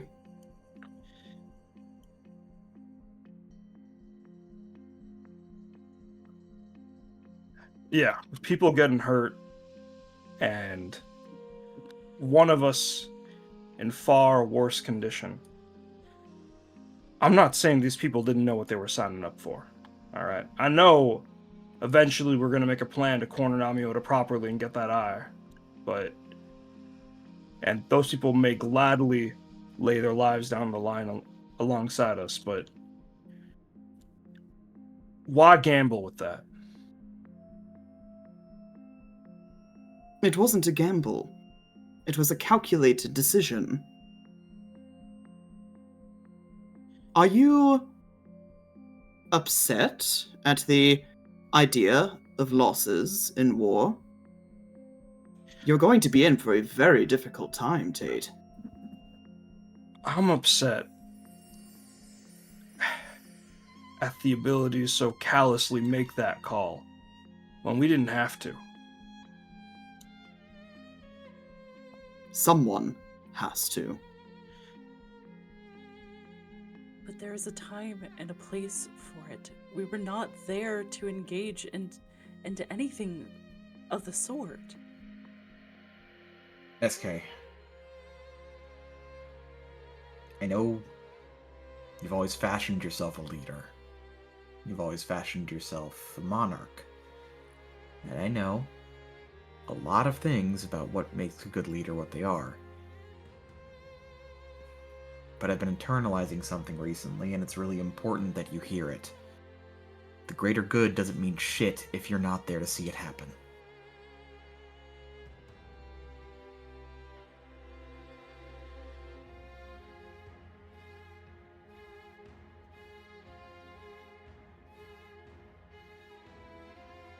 I see. How were any of us supposed to know that you weren't just being foolhardy or doing something insane? Tate and Quinn, they acted on instincts just as much as you did. And while you might have had a plan, you might have had a goal that would help us all out, and we didn't have time to talk about it. We didn't wait, we didn't plan, we didn't discuss, we didn't prepare. Not everything can be planned and prepared. I'm rather surprised that none of you have figured that out. Oh, I've figured it out, don't get me wrong. But there's a difference between prioritizing the overall goal in the moment, sacrifices be damned, and knowing when to double back and just pick a better battle.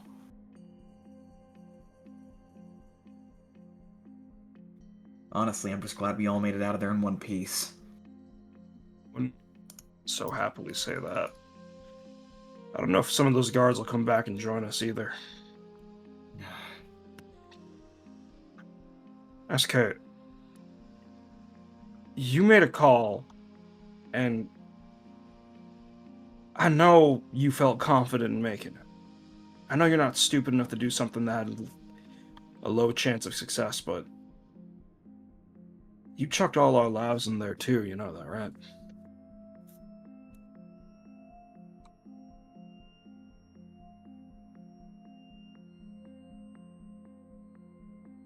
So truly, none of you would have done the same thing in my position. That would be tempting, alright. Real tempting. But those people told us how dangerous it would be to be caught by Namiota. And we hadn't fought that thing before. Besides, there were so many... If that thing's... Out of character, we know that it's a corrupted version of, Venus, right? It's very fair to put that together. It's all but confirmed. If that thing's anything like Anti, and it got rid of Anti's protection, or, I don't know, I could go on and on about what ifs, because we didn't know what we were getting into then. Now, you're right, we did know that it can bleed. We did notice that we can fight it. Even Quinn's confident that if we had a better circumstance behind it, we could have killed it. But we didn't. And we got that information for a cost that we didn't need to pay. We could have scouted out, we could have made a plan, we could have done something else to learn something more about it. Observation. This was still a victory. Thank you. It's nice to know that somebody appreciates my efforts. Hey, SK. Yeah, it's a victory, alright, but I seem to recall somebody, a long time ago, when we were kids, calling something like this Pyrrhic.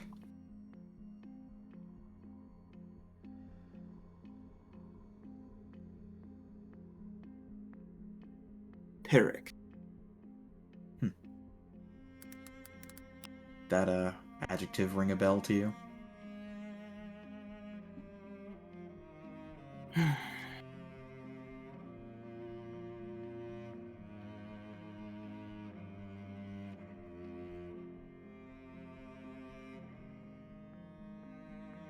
Well, seeing as I am outnumbered in this, I suppose I will endeavor in the future to make my actions known to better palate your sensibilities. The planning thing wasn't quite my point, unlike Thaddeus, but you're right. Ganging up on you like this ain't gonna solve nothing, but... Alright, next point of contention is we need to make a plan to fight that thing on more even ground. Real If we quick. fight it up there... Oh, yeah. SK, Yeah. voice in your head. Mom? They will never trust you to do what's best for them.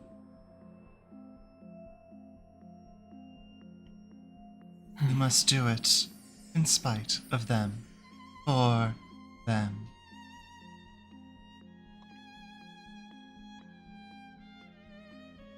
Great You- and Before good. we get into that, Tate, though, I want to make one more mention to something.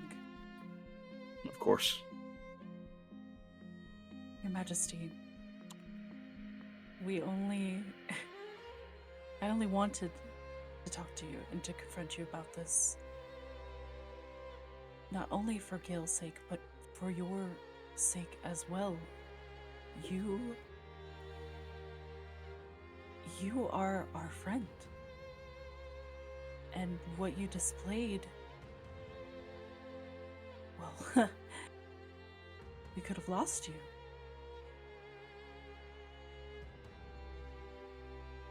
I'm touched, Kloven. Truly, I am. But, despite what you all may think, I don't take risks that I don't think I can handle. Despite my most daring rescue earlier today, which you're welcome, by the way, that Gale is still alive, I am, at my heart of hearts, a coward. I will do anything that it takes to survive.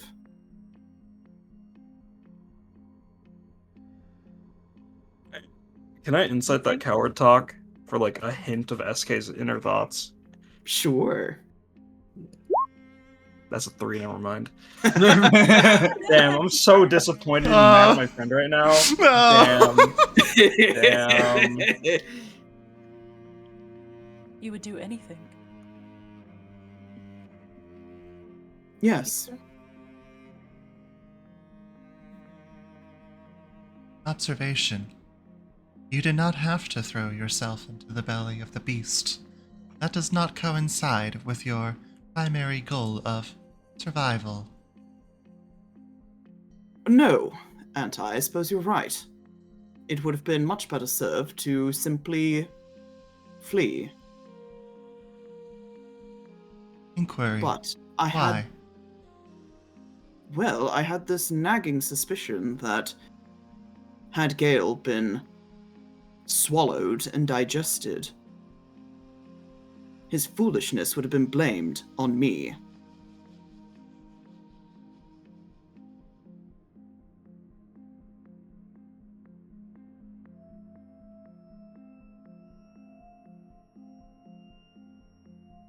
So you went in to make sure that he was all right. Yes. I figured I had a certain amount of time before Namioda ingested him.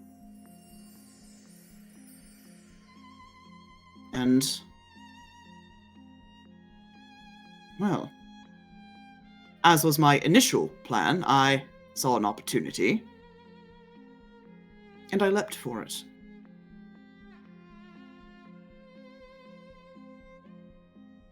All things considered, I must at least thank you for that.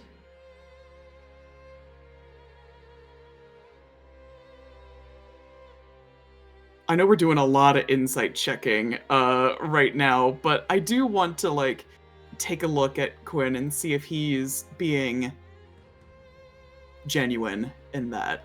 Okay? Yeah, go for it. 8. We're all so upset. I'm going to insight check 8. I'm going to insight check 3. I think everyone inciting and failing is Yeah. just squinting really angrily. It's just like, yeah, I imagine Quinn's not really raising their head as they're talking, but it's from what you can tell, it's like at least partially genuine. It's impossible to tell if it's truly genuine from them or if they're being sarcastic. It's just like, huh.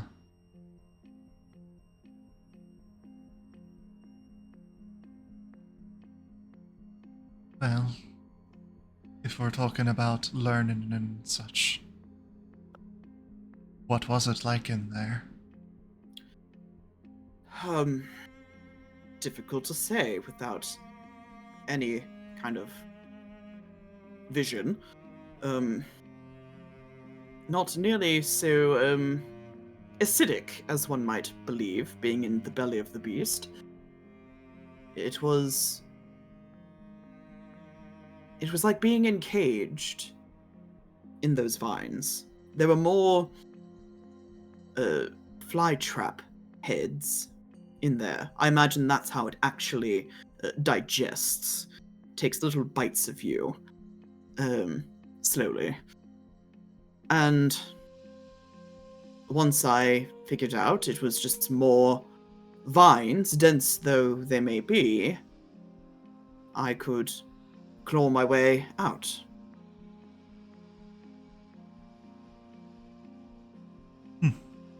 wait a minute.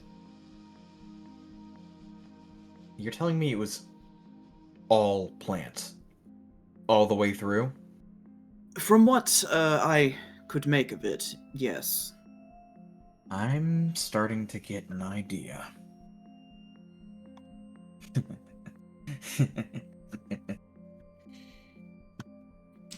It's probably better than mine, because my first idea upon hearing that was maybe we could just hop in there ourselves and just kill it from the inside. Which I don't think Ah, is yes. necessarily... Oh, Would you like me to volunteer once more? I don't think it's the Sure. best way about it, but I think we can put it in our back pocket as a potential plan. I don't like it. Sewer King, well, did you see what injected that parasite into Gale? Because I believe... you're not feeling anything like that, right? No, I was not in the grips of one of the fly traps. When I happened upon Gale, one was firmly encasing his head. Yeah, let's not be so eager to go in there. I don't exactly want to end up one of those things in me.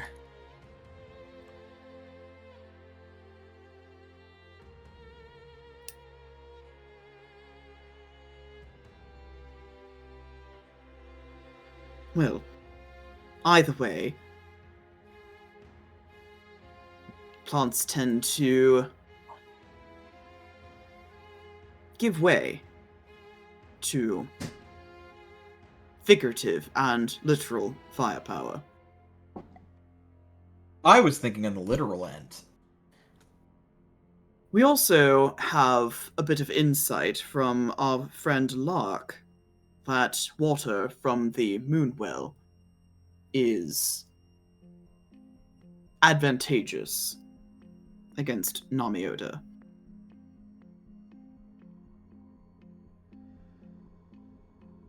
Also, That I'm not sure. She was cryptic, to say the least. That sounds Though I like Lark. suppose a divine child has every right to be as cryptic as she wants. Divine. Fine child. Yeah, Quinn, absolutely, who's been like basically face down this whole time, just goes like, huh? Looks up directly at you. Looks at Quinn. Oh, she hasn't told you. No. Hmm. What do you mean, divine child? Well, apparently, according to her anyway, she's a child of the moon. Literally, that is. Not one to believe in gods, but he's telling the truth. Small twitch of Kloven's, the side of Kloven's mouth. Never said I didn't. I never said they didn't exist. I'm just saying, what have they done for me lately? Yes, they've been awfully quiet as of late. Kloven. Either way, I think that, Lark has not been as forthcoming about what she knows as we would like. Cryptic doesn't even begin to cover it. Kloven, can you please make me a religion check? Sure. God check. Check 19. You don't know exactly who they're talking about, but it's very immediately you hear the, daughter of the moon. Salune pops into your mind. Just wanted to give you that. Gotcha. I'm familiar with a few gods, and only one that really pops into mind is Salune. Not sure if that shares any significance with anyone, but Oh my god, Kloven knows about her. I mean, I would assume someone as orderly as Kloven would. I was... Okay. SK, can I be honest with you? I hope you would. I was still kind of hoping she was making some shit up. You know, I kind of was as well. I don't much, I don't like leaving my fate in the hands of gods. Couldn't have said it better myself. And as much as I'd love to take the bet of maybe Kloven and Lark have talked to each other since we saw Lark last and they're in on the same joke, I'd rather not lose the money.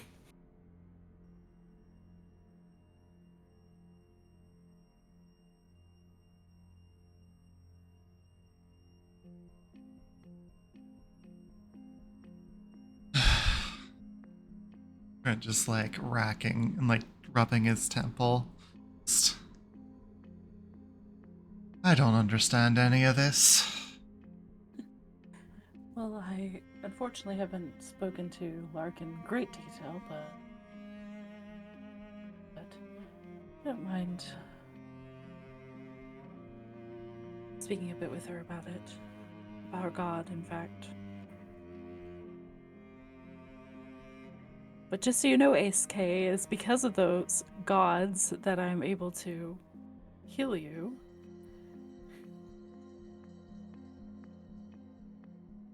You're trying to convert me, Kloven. Not in the least. I'm having my doubts, as some would say. Listen, the day Kloven starts evangelizing is the day I know he's gotten too old for his usual antics.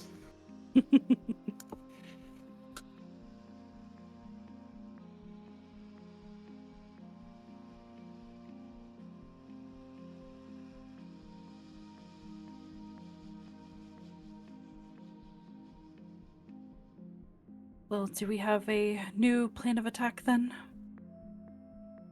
Yeah. Thaddeus, you mentioned something being interested in that firepower talk.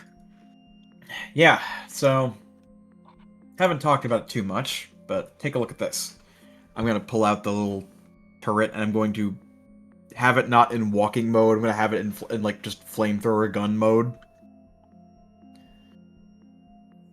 Something I cooked up a while back. It's a variable weapon system. You can shoot something directly, you can use it to project a barrier, and notably, it's a miniature variant, but it can spit flame. If I had some time and some resources, I might be able to make a bigger one. I don't know if we have a whole lot of either. I just need something flammable. We could. Not that flame isn't necessarily the solution, but Sewer King, didn't you just speak about how water from the moon well seems to be effective? How can we test that?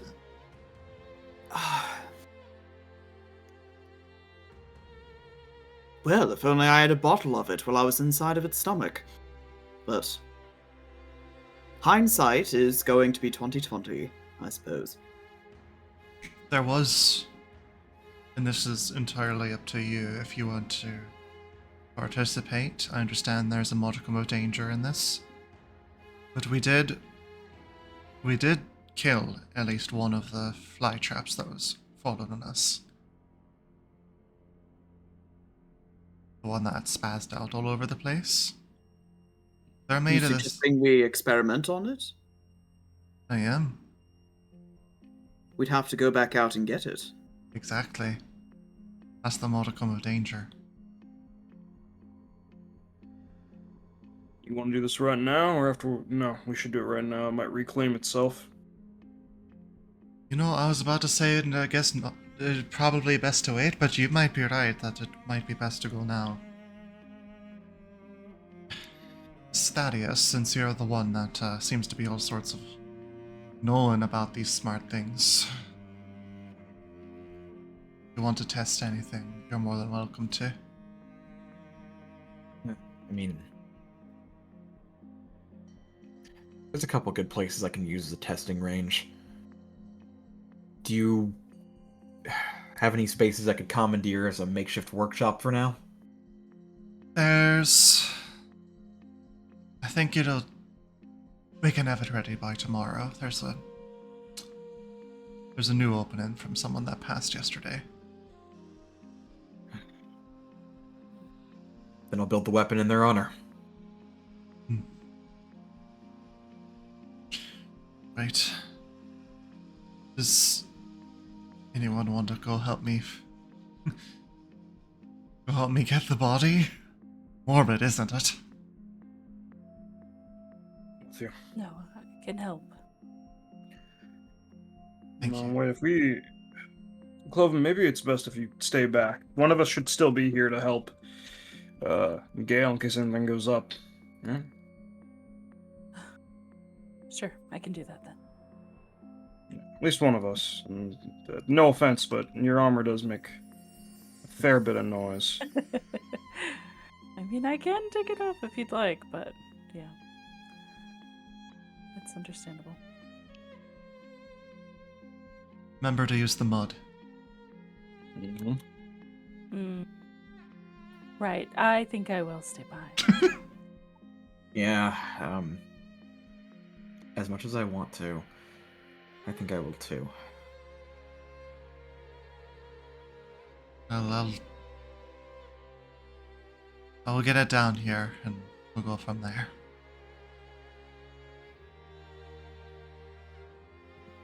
Sewer King? He kind of looks, like, surprised that you would even, like, ask if he would come. Just... I would have presumed you'd feel safer with me here. You're still on this team with us. We're still expeditioning together.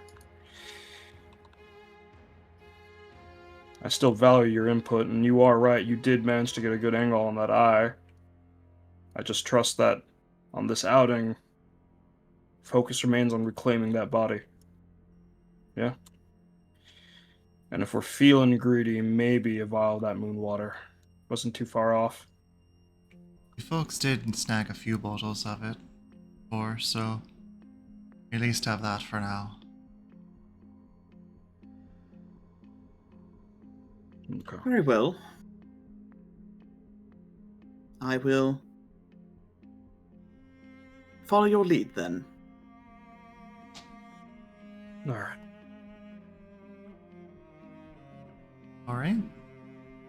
Anyone else have anything to add to this? Nope. Alright. Fun conversations. Adam, Arnie, any thoughts? Adamar's just watching. He's quiet. He'll probably say something later, but for now, he just lets you guys handle it. Yeah. Alright. Then Thaddeus and Kloven, is there anything that you want to do while they go out to do this?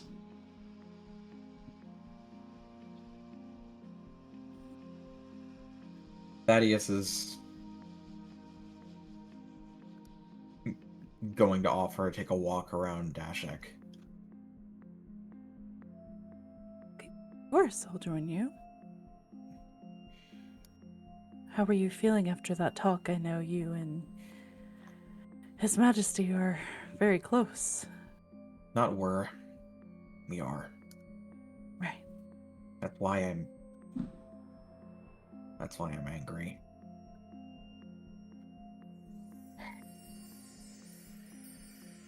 I've never seen him... Well, no. I've seen him do things that are foolhardy and reckless and spur of the moment before, but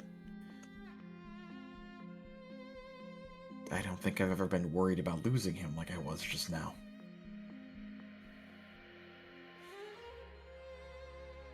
Yeah, it's... I can understand that. But it seems that you've grown. I'm honestly surprised you didn't lash out and scream and yell in his face at all. It doesn't help anybody to make them feel like you're angry at them when you're actually worried. I thought, if anything, he'd listen to his own words more than mine.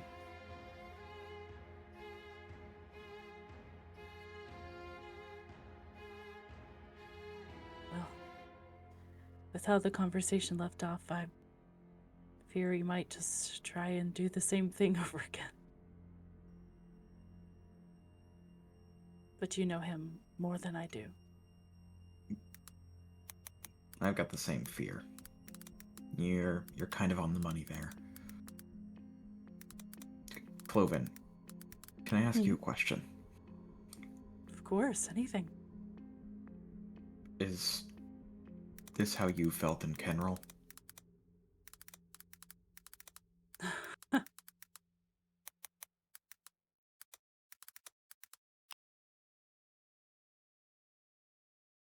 Perhaps.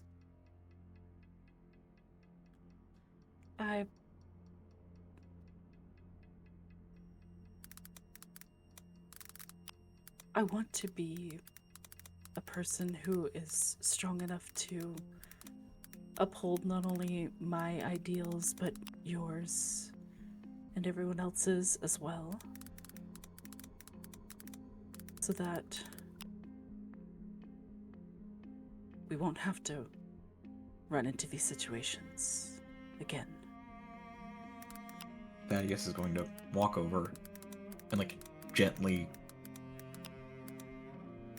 place the knuckles of his fist against Kloven's plate. There's not a heart in the world that can bear everyone's ideals. That's only something we can do together.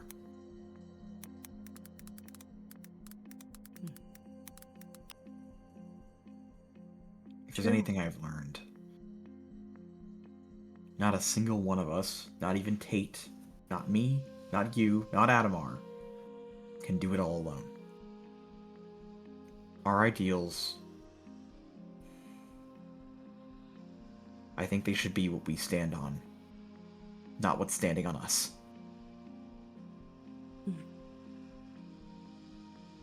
We shouldn't have to lift them up. If they can't stand on their own and keep us going, then what's the point in them?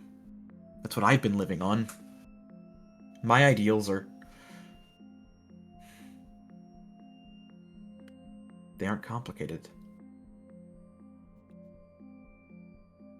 They aren't. And that's what I like most about them.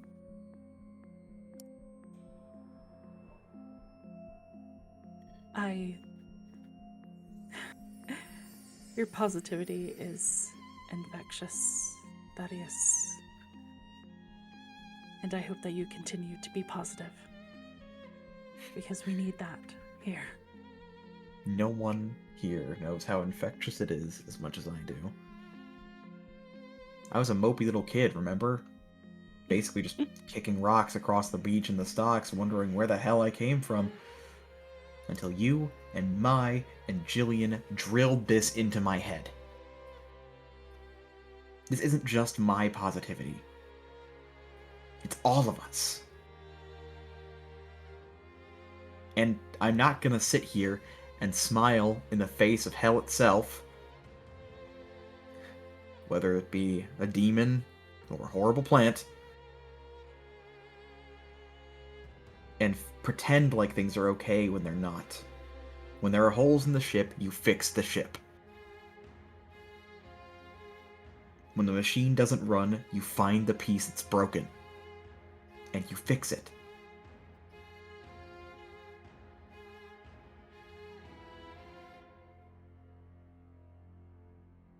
Right.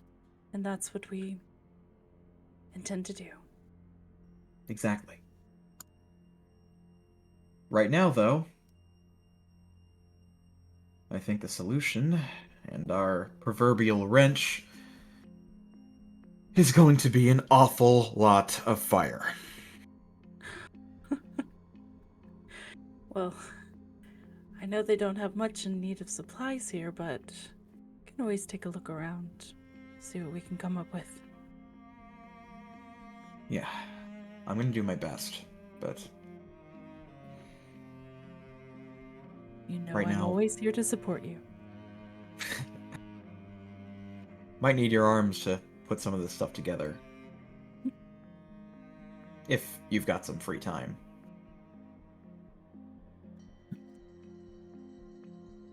For you, Thaddeus, anytime. And the same goes for you. I know I said some pretty blasphemous stuff a second ago. But what you do in the name of those gods, that's what makes me respect you.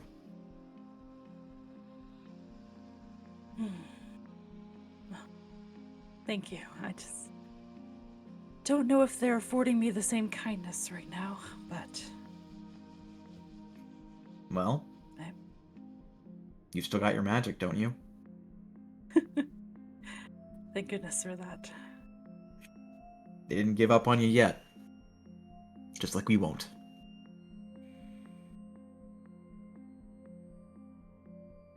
Thank you for that. Anytime. Let's go look for your materials, though. Worst case scenario, I'll just get a wheelbarrow's worth of flint and hope it works. Hey, it's worth a shot. Yeah, anything is at this point. Let's get going. Alright. Okay.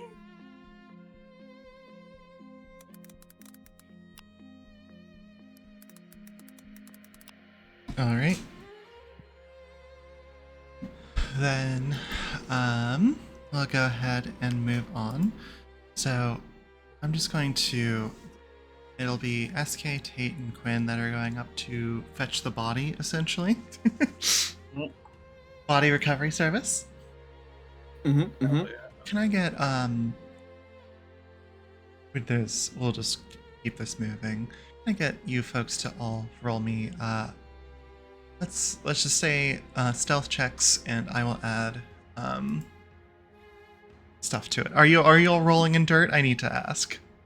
Oh, I just took a bath, but yes. Of course.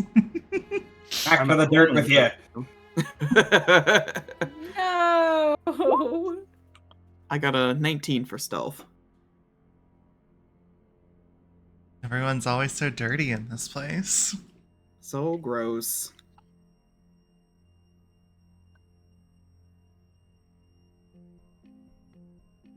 Hey, what you rolling? Oh, stealth, right. So I was still locked in on the dirt. There's a 13. You're so fair for that. All right. I mean, collectively, you all rolled like with modifiers like 17 and higher. So you are a-okay on the stealth check to get through here. So, just realized you guys didn't take anti. Oh, right. We didn't. Yeah, Oh, anti and we did NMR. not I guess we're more specify. open by. I'm saying we could, would- if you want to say anti is with you, that's totally fine. That would be preferable. I need to breathe. I'm not about to punish you for something that's like I know you've gotten used to. I was just like they would totally come if you asked. So Where's our air Yes, humidifier? please. well, they didn't roll very well on stealth, but you all rolled well enough, so it's fine.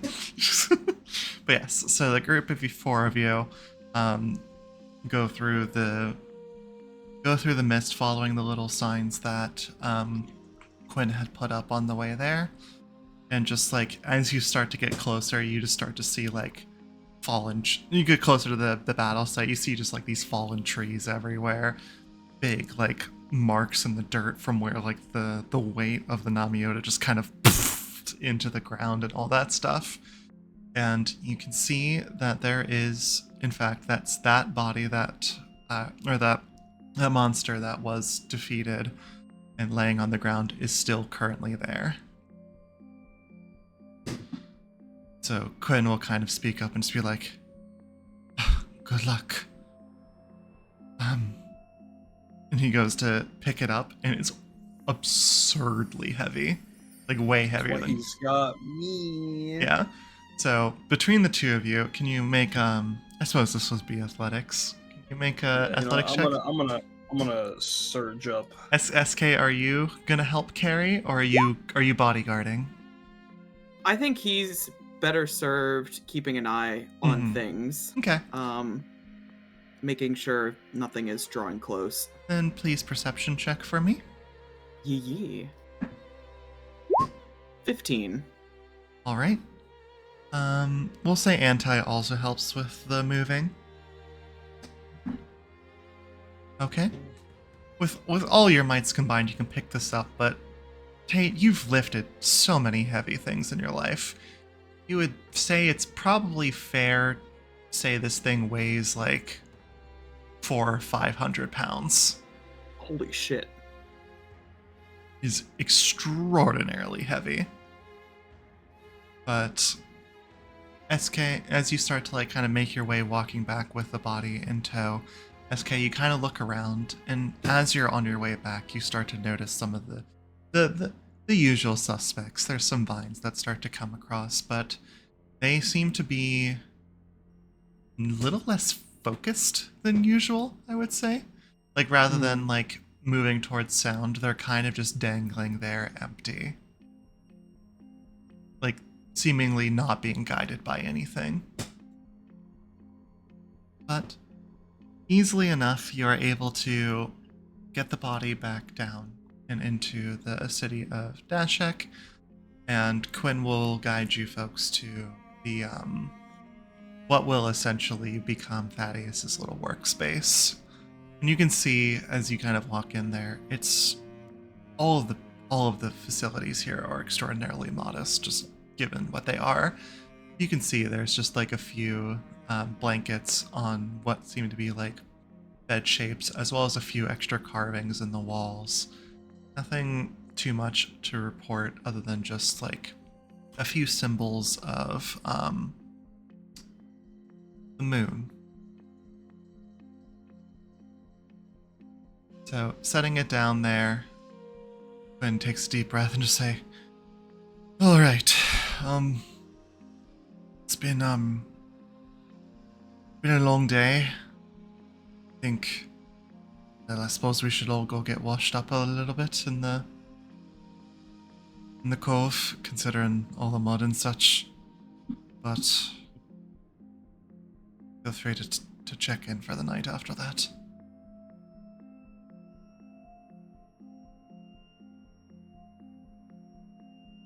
I would like to do an RP conversation with SK in the cove. Okay. Okie dokie.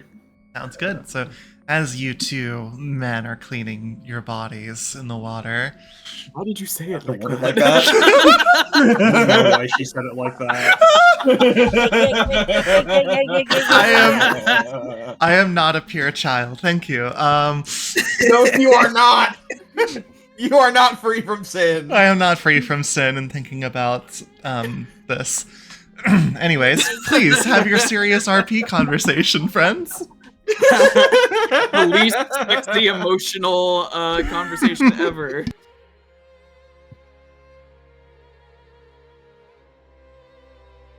I imagine sometime during the cleaning, Tate will probably finish before SK and sit on the cove and wait for him to come up from the water. Yeah, he's giving himself a very thorough scrubbing, trying to reach those, hard to reach places to get, between the scales that are growing out of his back. But you can kind of see throughout this, his reptilian tail is sort of wagging, like he's unsettled. But he'll finish up and make his way out of the water, start drying himself off. Stay with me for a bit. If you like. Hmm. He'll set himself next to you. Stay at the ripples with me for a little while. Sapphire taught me it was a way she does to cool herself down when she, loses her cool.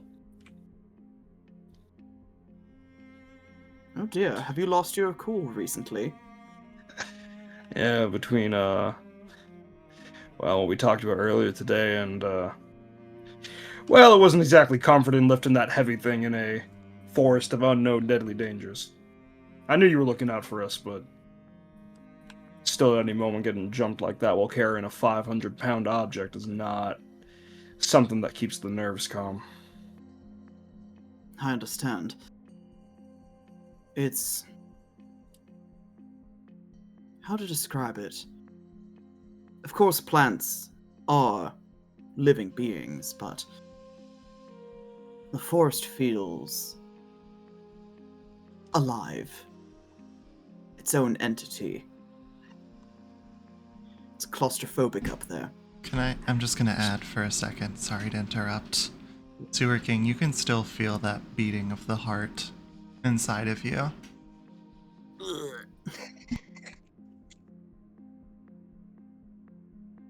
Sorry, I just want to type something in the D chat in response to what Lily just said. Anyways,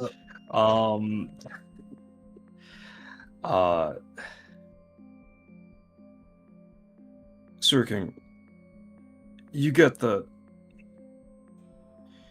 I don't hate you, you know that, right?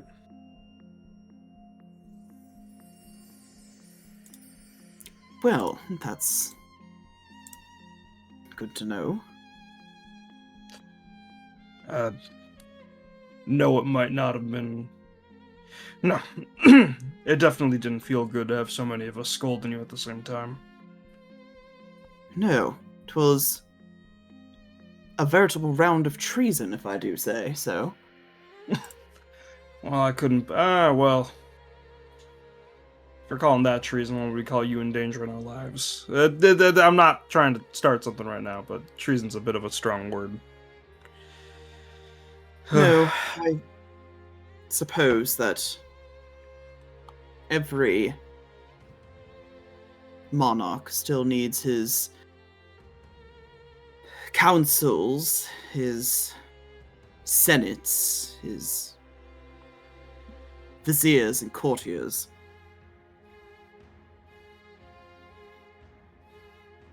I shouldn't have acted alone. But you must believe me when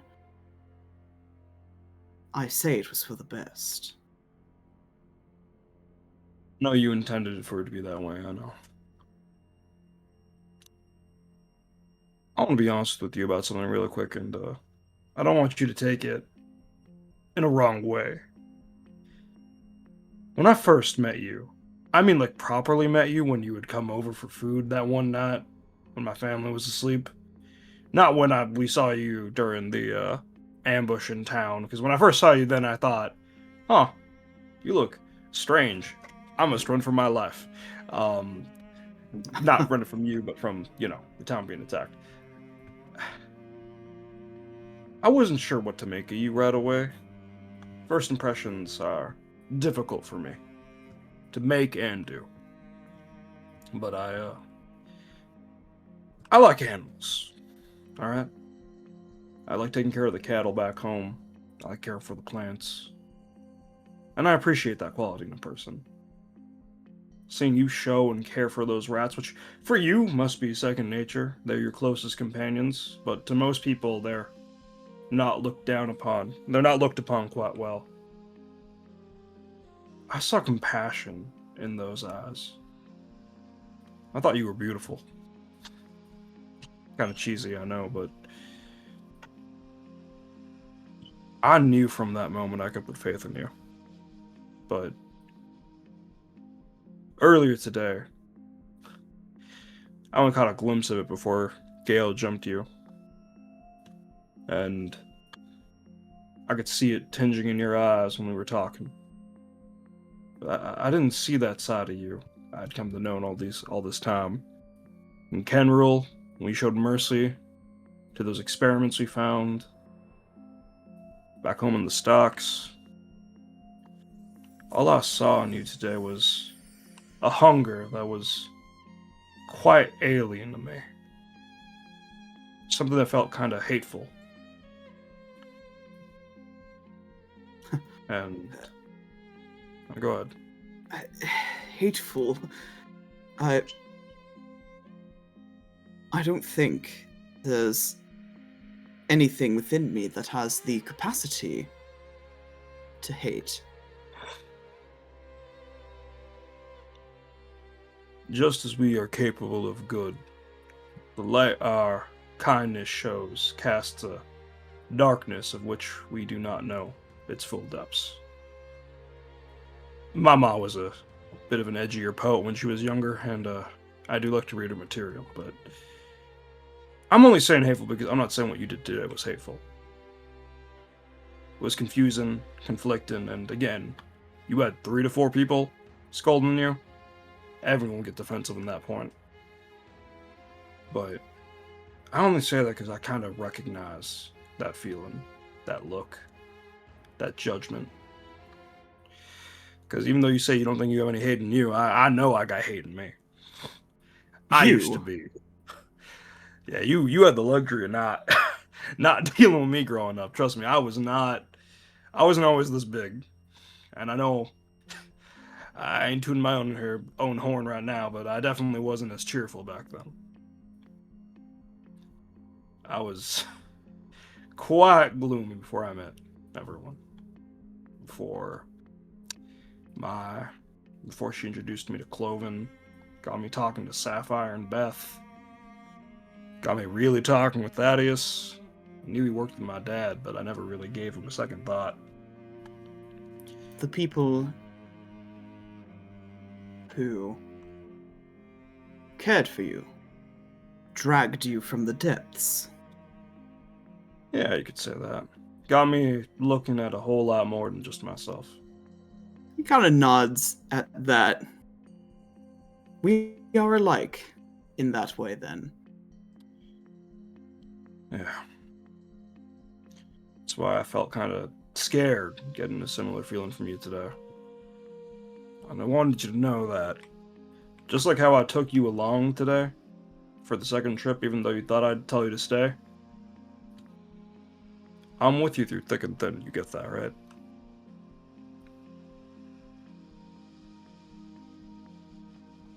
Kind of narrows his eyes at you.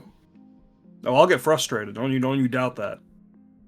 And I am forgiving you for what happened today. I am still thinking about the hospitality that we were shown today, and the way Gale's body twitched in my arms. I don't think I'll ever let go of that feeling or memory. I'm not holding it against you. I can't do that. It's too tiring to carry something like that. And I'm not going to remind you of it every day that we go traveling. But I'm with you. Alright, so if there's something more that... If I'm actually seeing something more that you want to talk about, I'm here for you.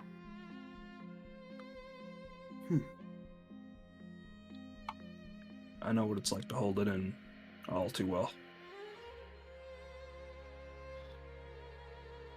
Do you know why it is that I find myself the benevolent ruler of my rodent citizens? I had presumed it was something symbiotic from sharing the same space as them, but Yes, there's a story. No, that is definitely a part of it. We have a natural balance, an understanding. But more than that, and it is why that I found myself so at ease with the abominations at Kenril. I have a particular affinity, a fondness for the unloved and discarded.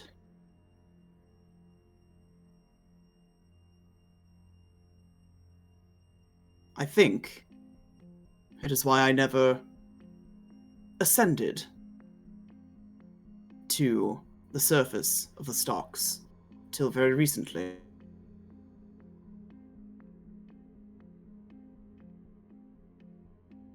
All of you have been loved. It makes it difficult to understand. I do not see death and loss the same as you, Tate. What you see as tragedy, I, for better or for worse, see it as inevitability.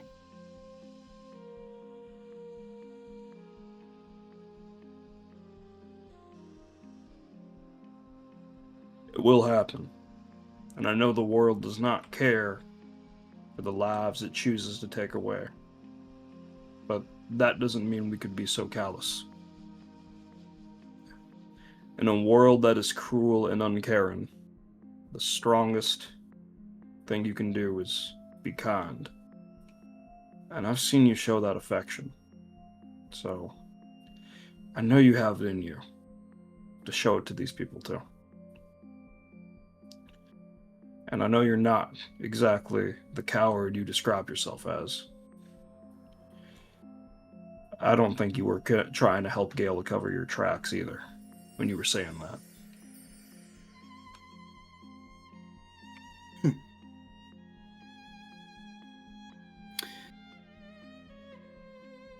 Are you saying I'm in danger of becoming a decent person? I fear you may already have realized such a tragic fate for yourself. That would be most inconvenient. But he gives you a big smile. Tate pats him on the back heartily, and then gets up and dusts his pants. I fear I have spoken a bit too eloquently today. My head is rather warm. I think I'll retire for the evening. Let Thaddeus surprise me with whatever he's got going on between the moon water and his firepower. You rest well, SK. I will endeavor to do so.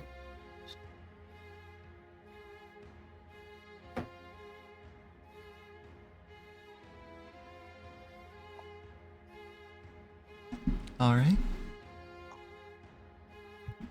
One last thing for this evening. I believe I was messaged for a certain conversation. So, we got a lot of Sewer King stuff this session, and it's all good Yeah. stuff. Mm-hmm. So, You did this to yourself. I'm being perceived. you most certainly are, Rat Man. Where do you want this to happen? Do you want it to go? Do you want to go back home, or do you want to stay in the cove a little longer? Home as in the I can presume that everyone else is going to be at Quinn's place by now. Yeah. I think I'll stay in the cove for a little while longer. Okay. Then, as you sit down, kind of just go back. Nobody is really out at this point.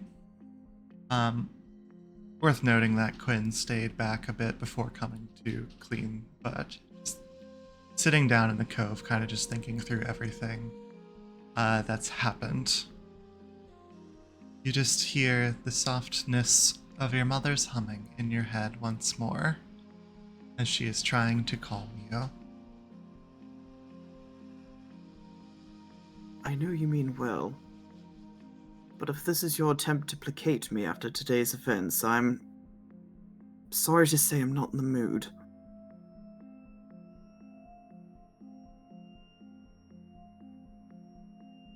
The humming continues for a bit, but pauses while you say that line.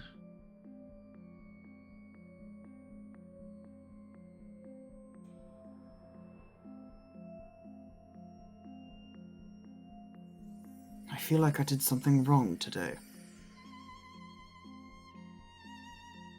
You did do Even though- something wrong. They certainly won't let me forget it. Your Majesty, your mistake was not going for it again.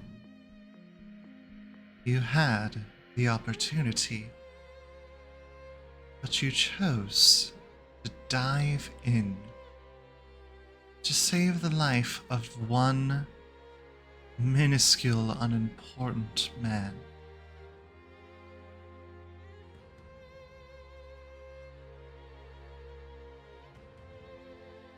Yes, but I had cause, and I learned something from it, even found something from it. So if that interested you, that Yes. is good, isn't it? You made the best of a bad decision. I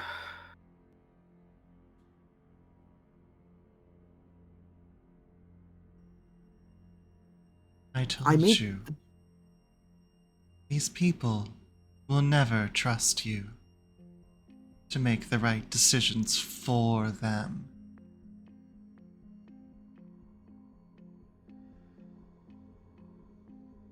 I know that.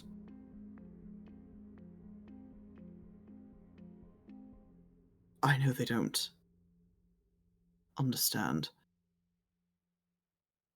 They don't see things the way that we do.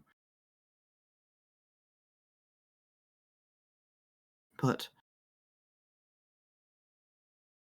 does that mean that they are all wrong? When they all come to me demanding answers,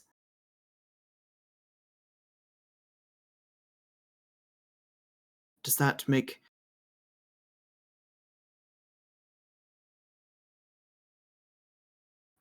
my actions, intentions or otherwise, incorrect? No. You acted in the best interest of both myself as well as the people here. If you had done as ordered and attained the eye, this mission would be over. True, but a little difficult to obtain the You eye could when have being tried harder.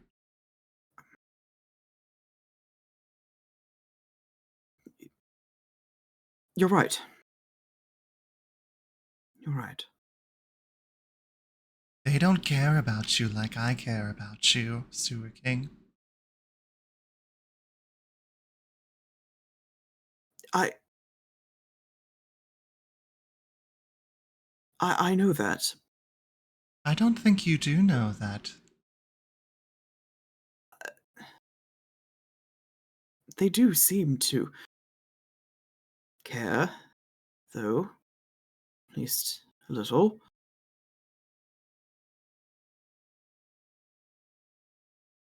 Thaddeus was upset with you.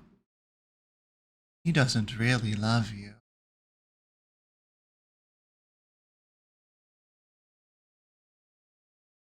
Tate whispered honeyed words into your ear, I know.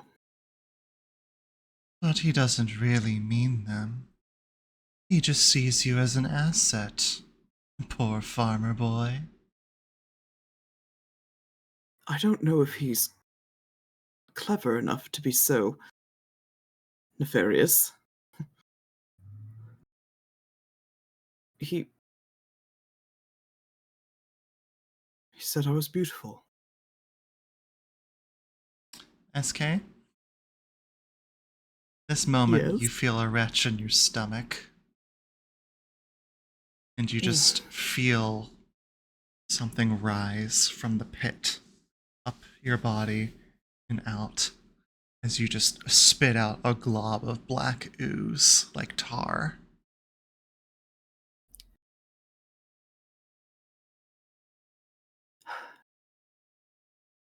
You No are need for. beautiful, but in your own way. They do not see the true beauty beneath.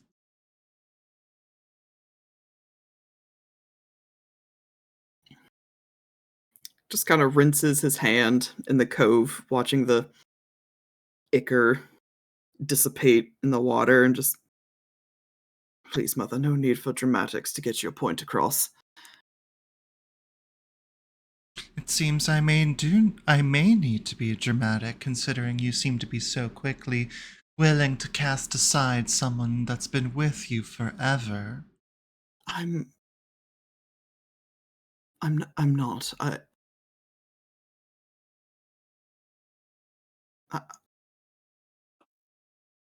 you know that everything I do for you, for us, for our survival. Of course. It's the least you can do for me keeping you alive all these years. Those dark times in the void. The millennia passed in silence. I was always there for you. And they weren't. He kind of pauses at that, letting those words sink in, and his mind starts to race like the void. The void. Where were they? Where were they? I don't remember. I don't remember. Something like this is There's just just the void. I I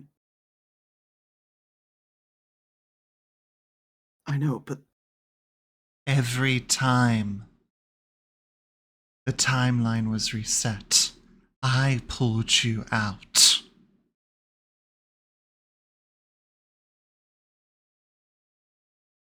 I For which kept you safe. for which I am eternally grateful.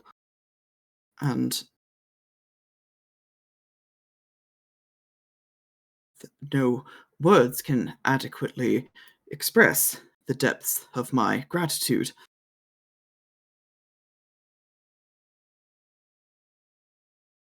But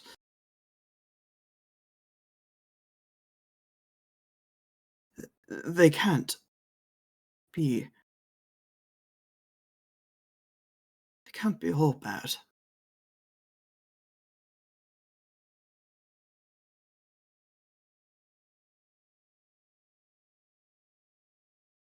I see.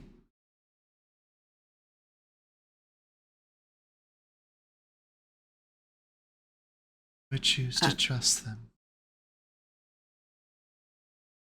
I would like to try.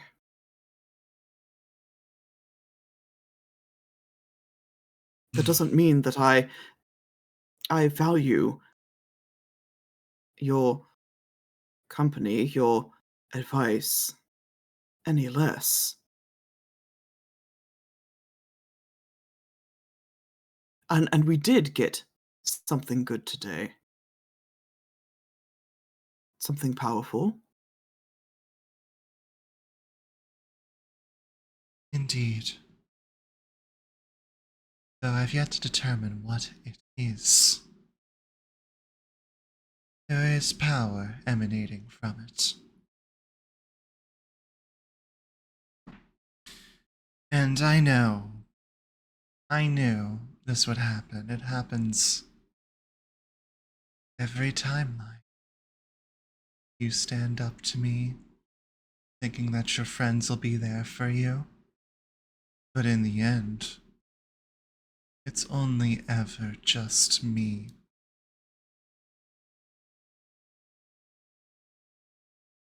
I'm always the last one there for you.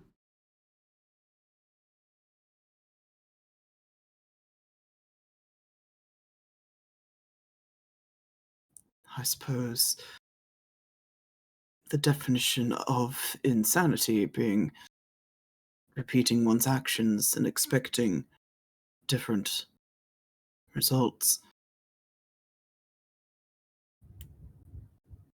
And yet, you always catch me when I fall.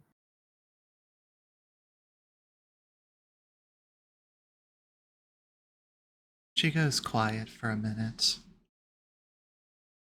And Sewer King, out in the distance, on the subtle lapping of the water, you see something. You see the the flaming outline of a person standing there, watching you, seemingly ever burning, with that same tar-like ooze falling off. And as they stand there, you are transfixed to it, as if stirring some sort of old memory that you have long since forgotten. The figure walks forward over the surface of the water, tar dripping into the ground, into it each step. As this fiery figure walks towards you, you don't feel fear. You feel the warmth of the heat. And as it gets closer, it reaches to your chin and lifts it up. And it speaks. I am always with you. As it proceeds to kind of come together and force itself down your throat once more.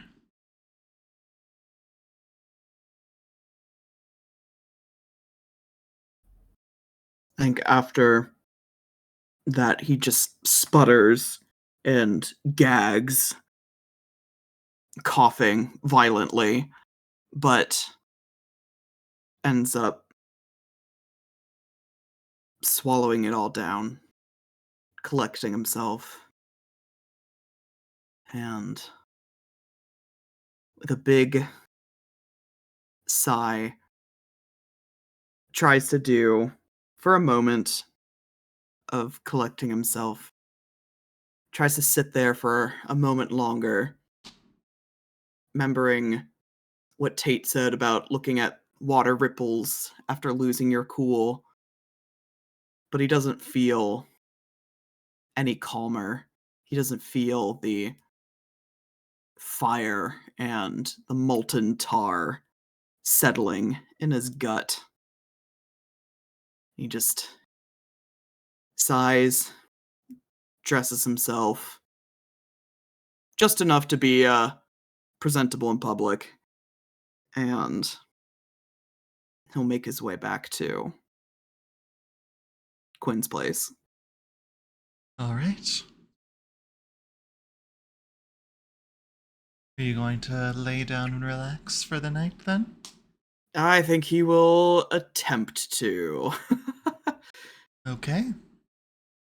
Then with that, I'm going to go ahead and call session there, as I feel like that's a fun note to end on. I would say so. Oh my god. Oh boy. Oh. Uh-huh. Guys, my mom is great. You just need to get to know her better. Bro, why are your maternal disown figures... you? You should introduce We us get you sometime. disowned. Bro, why are two of your maternal figures in campaigns both pieces of shit? Don't Yeah, worry for about real. I love You should playing introduce us Gaslighting sometime. Mothers. Come on. Gaslight gatekeep girl boss. Yippee! Ugh. But yes, thank you all so much for playing. This was a wild little session, wasn't it? Oh my god. Yeah. All right. I had a bit more planned, but I really like ending on that note. So we'll continue. We'll pick up likely on the 6th, but we'll talk a bit more offline. So either way, thank you all so much for playing, and we'll see everybody out there watching very soon. Sounds like a plan. Bye. Bye. Bye. Bye.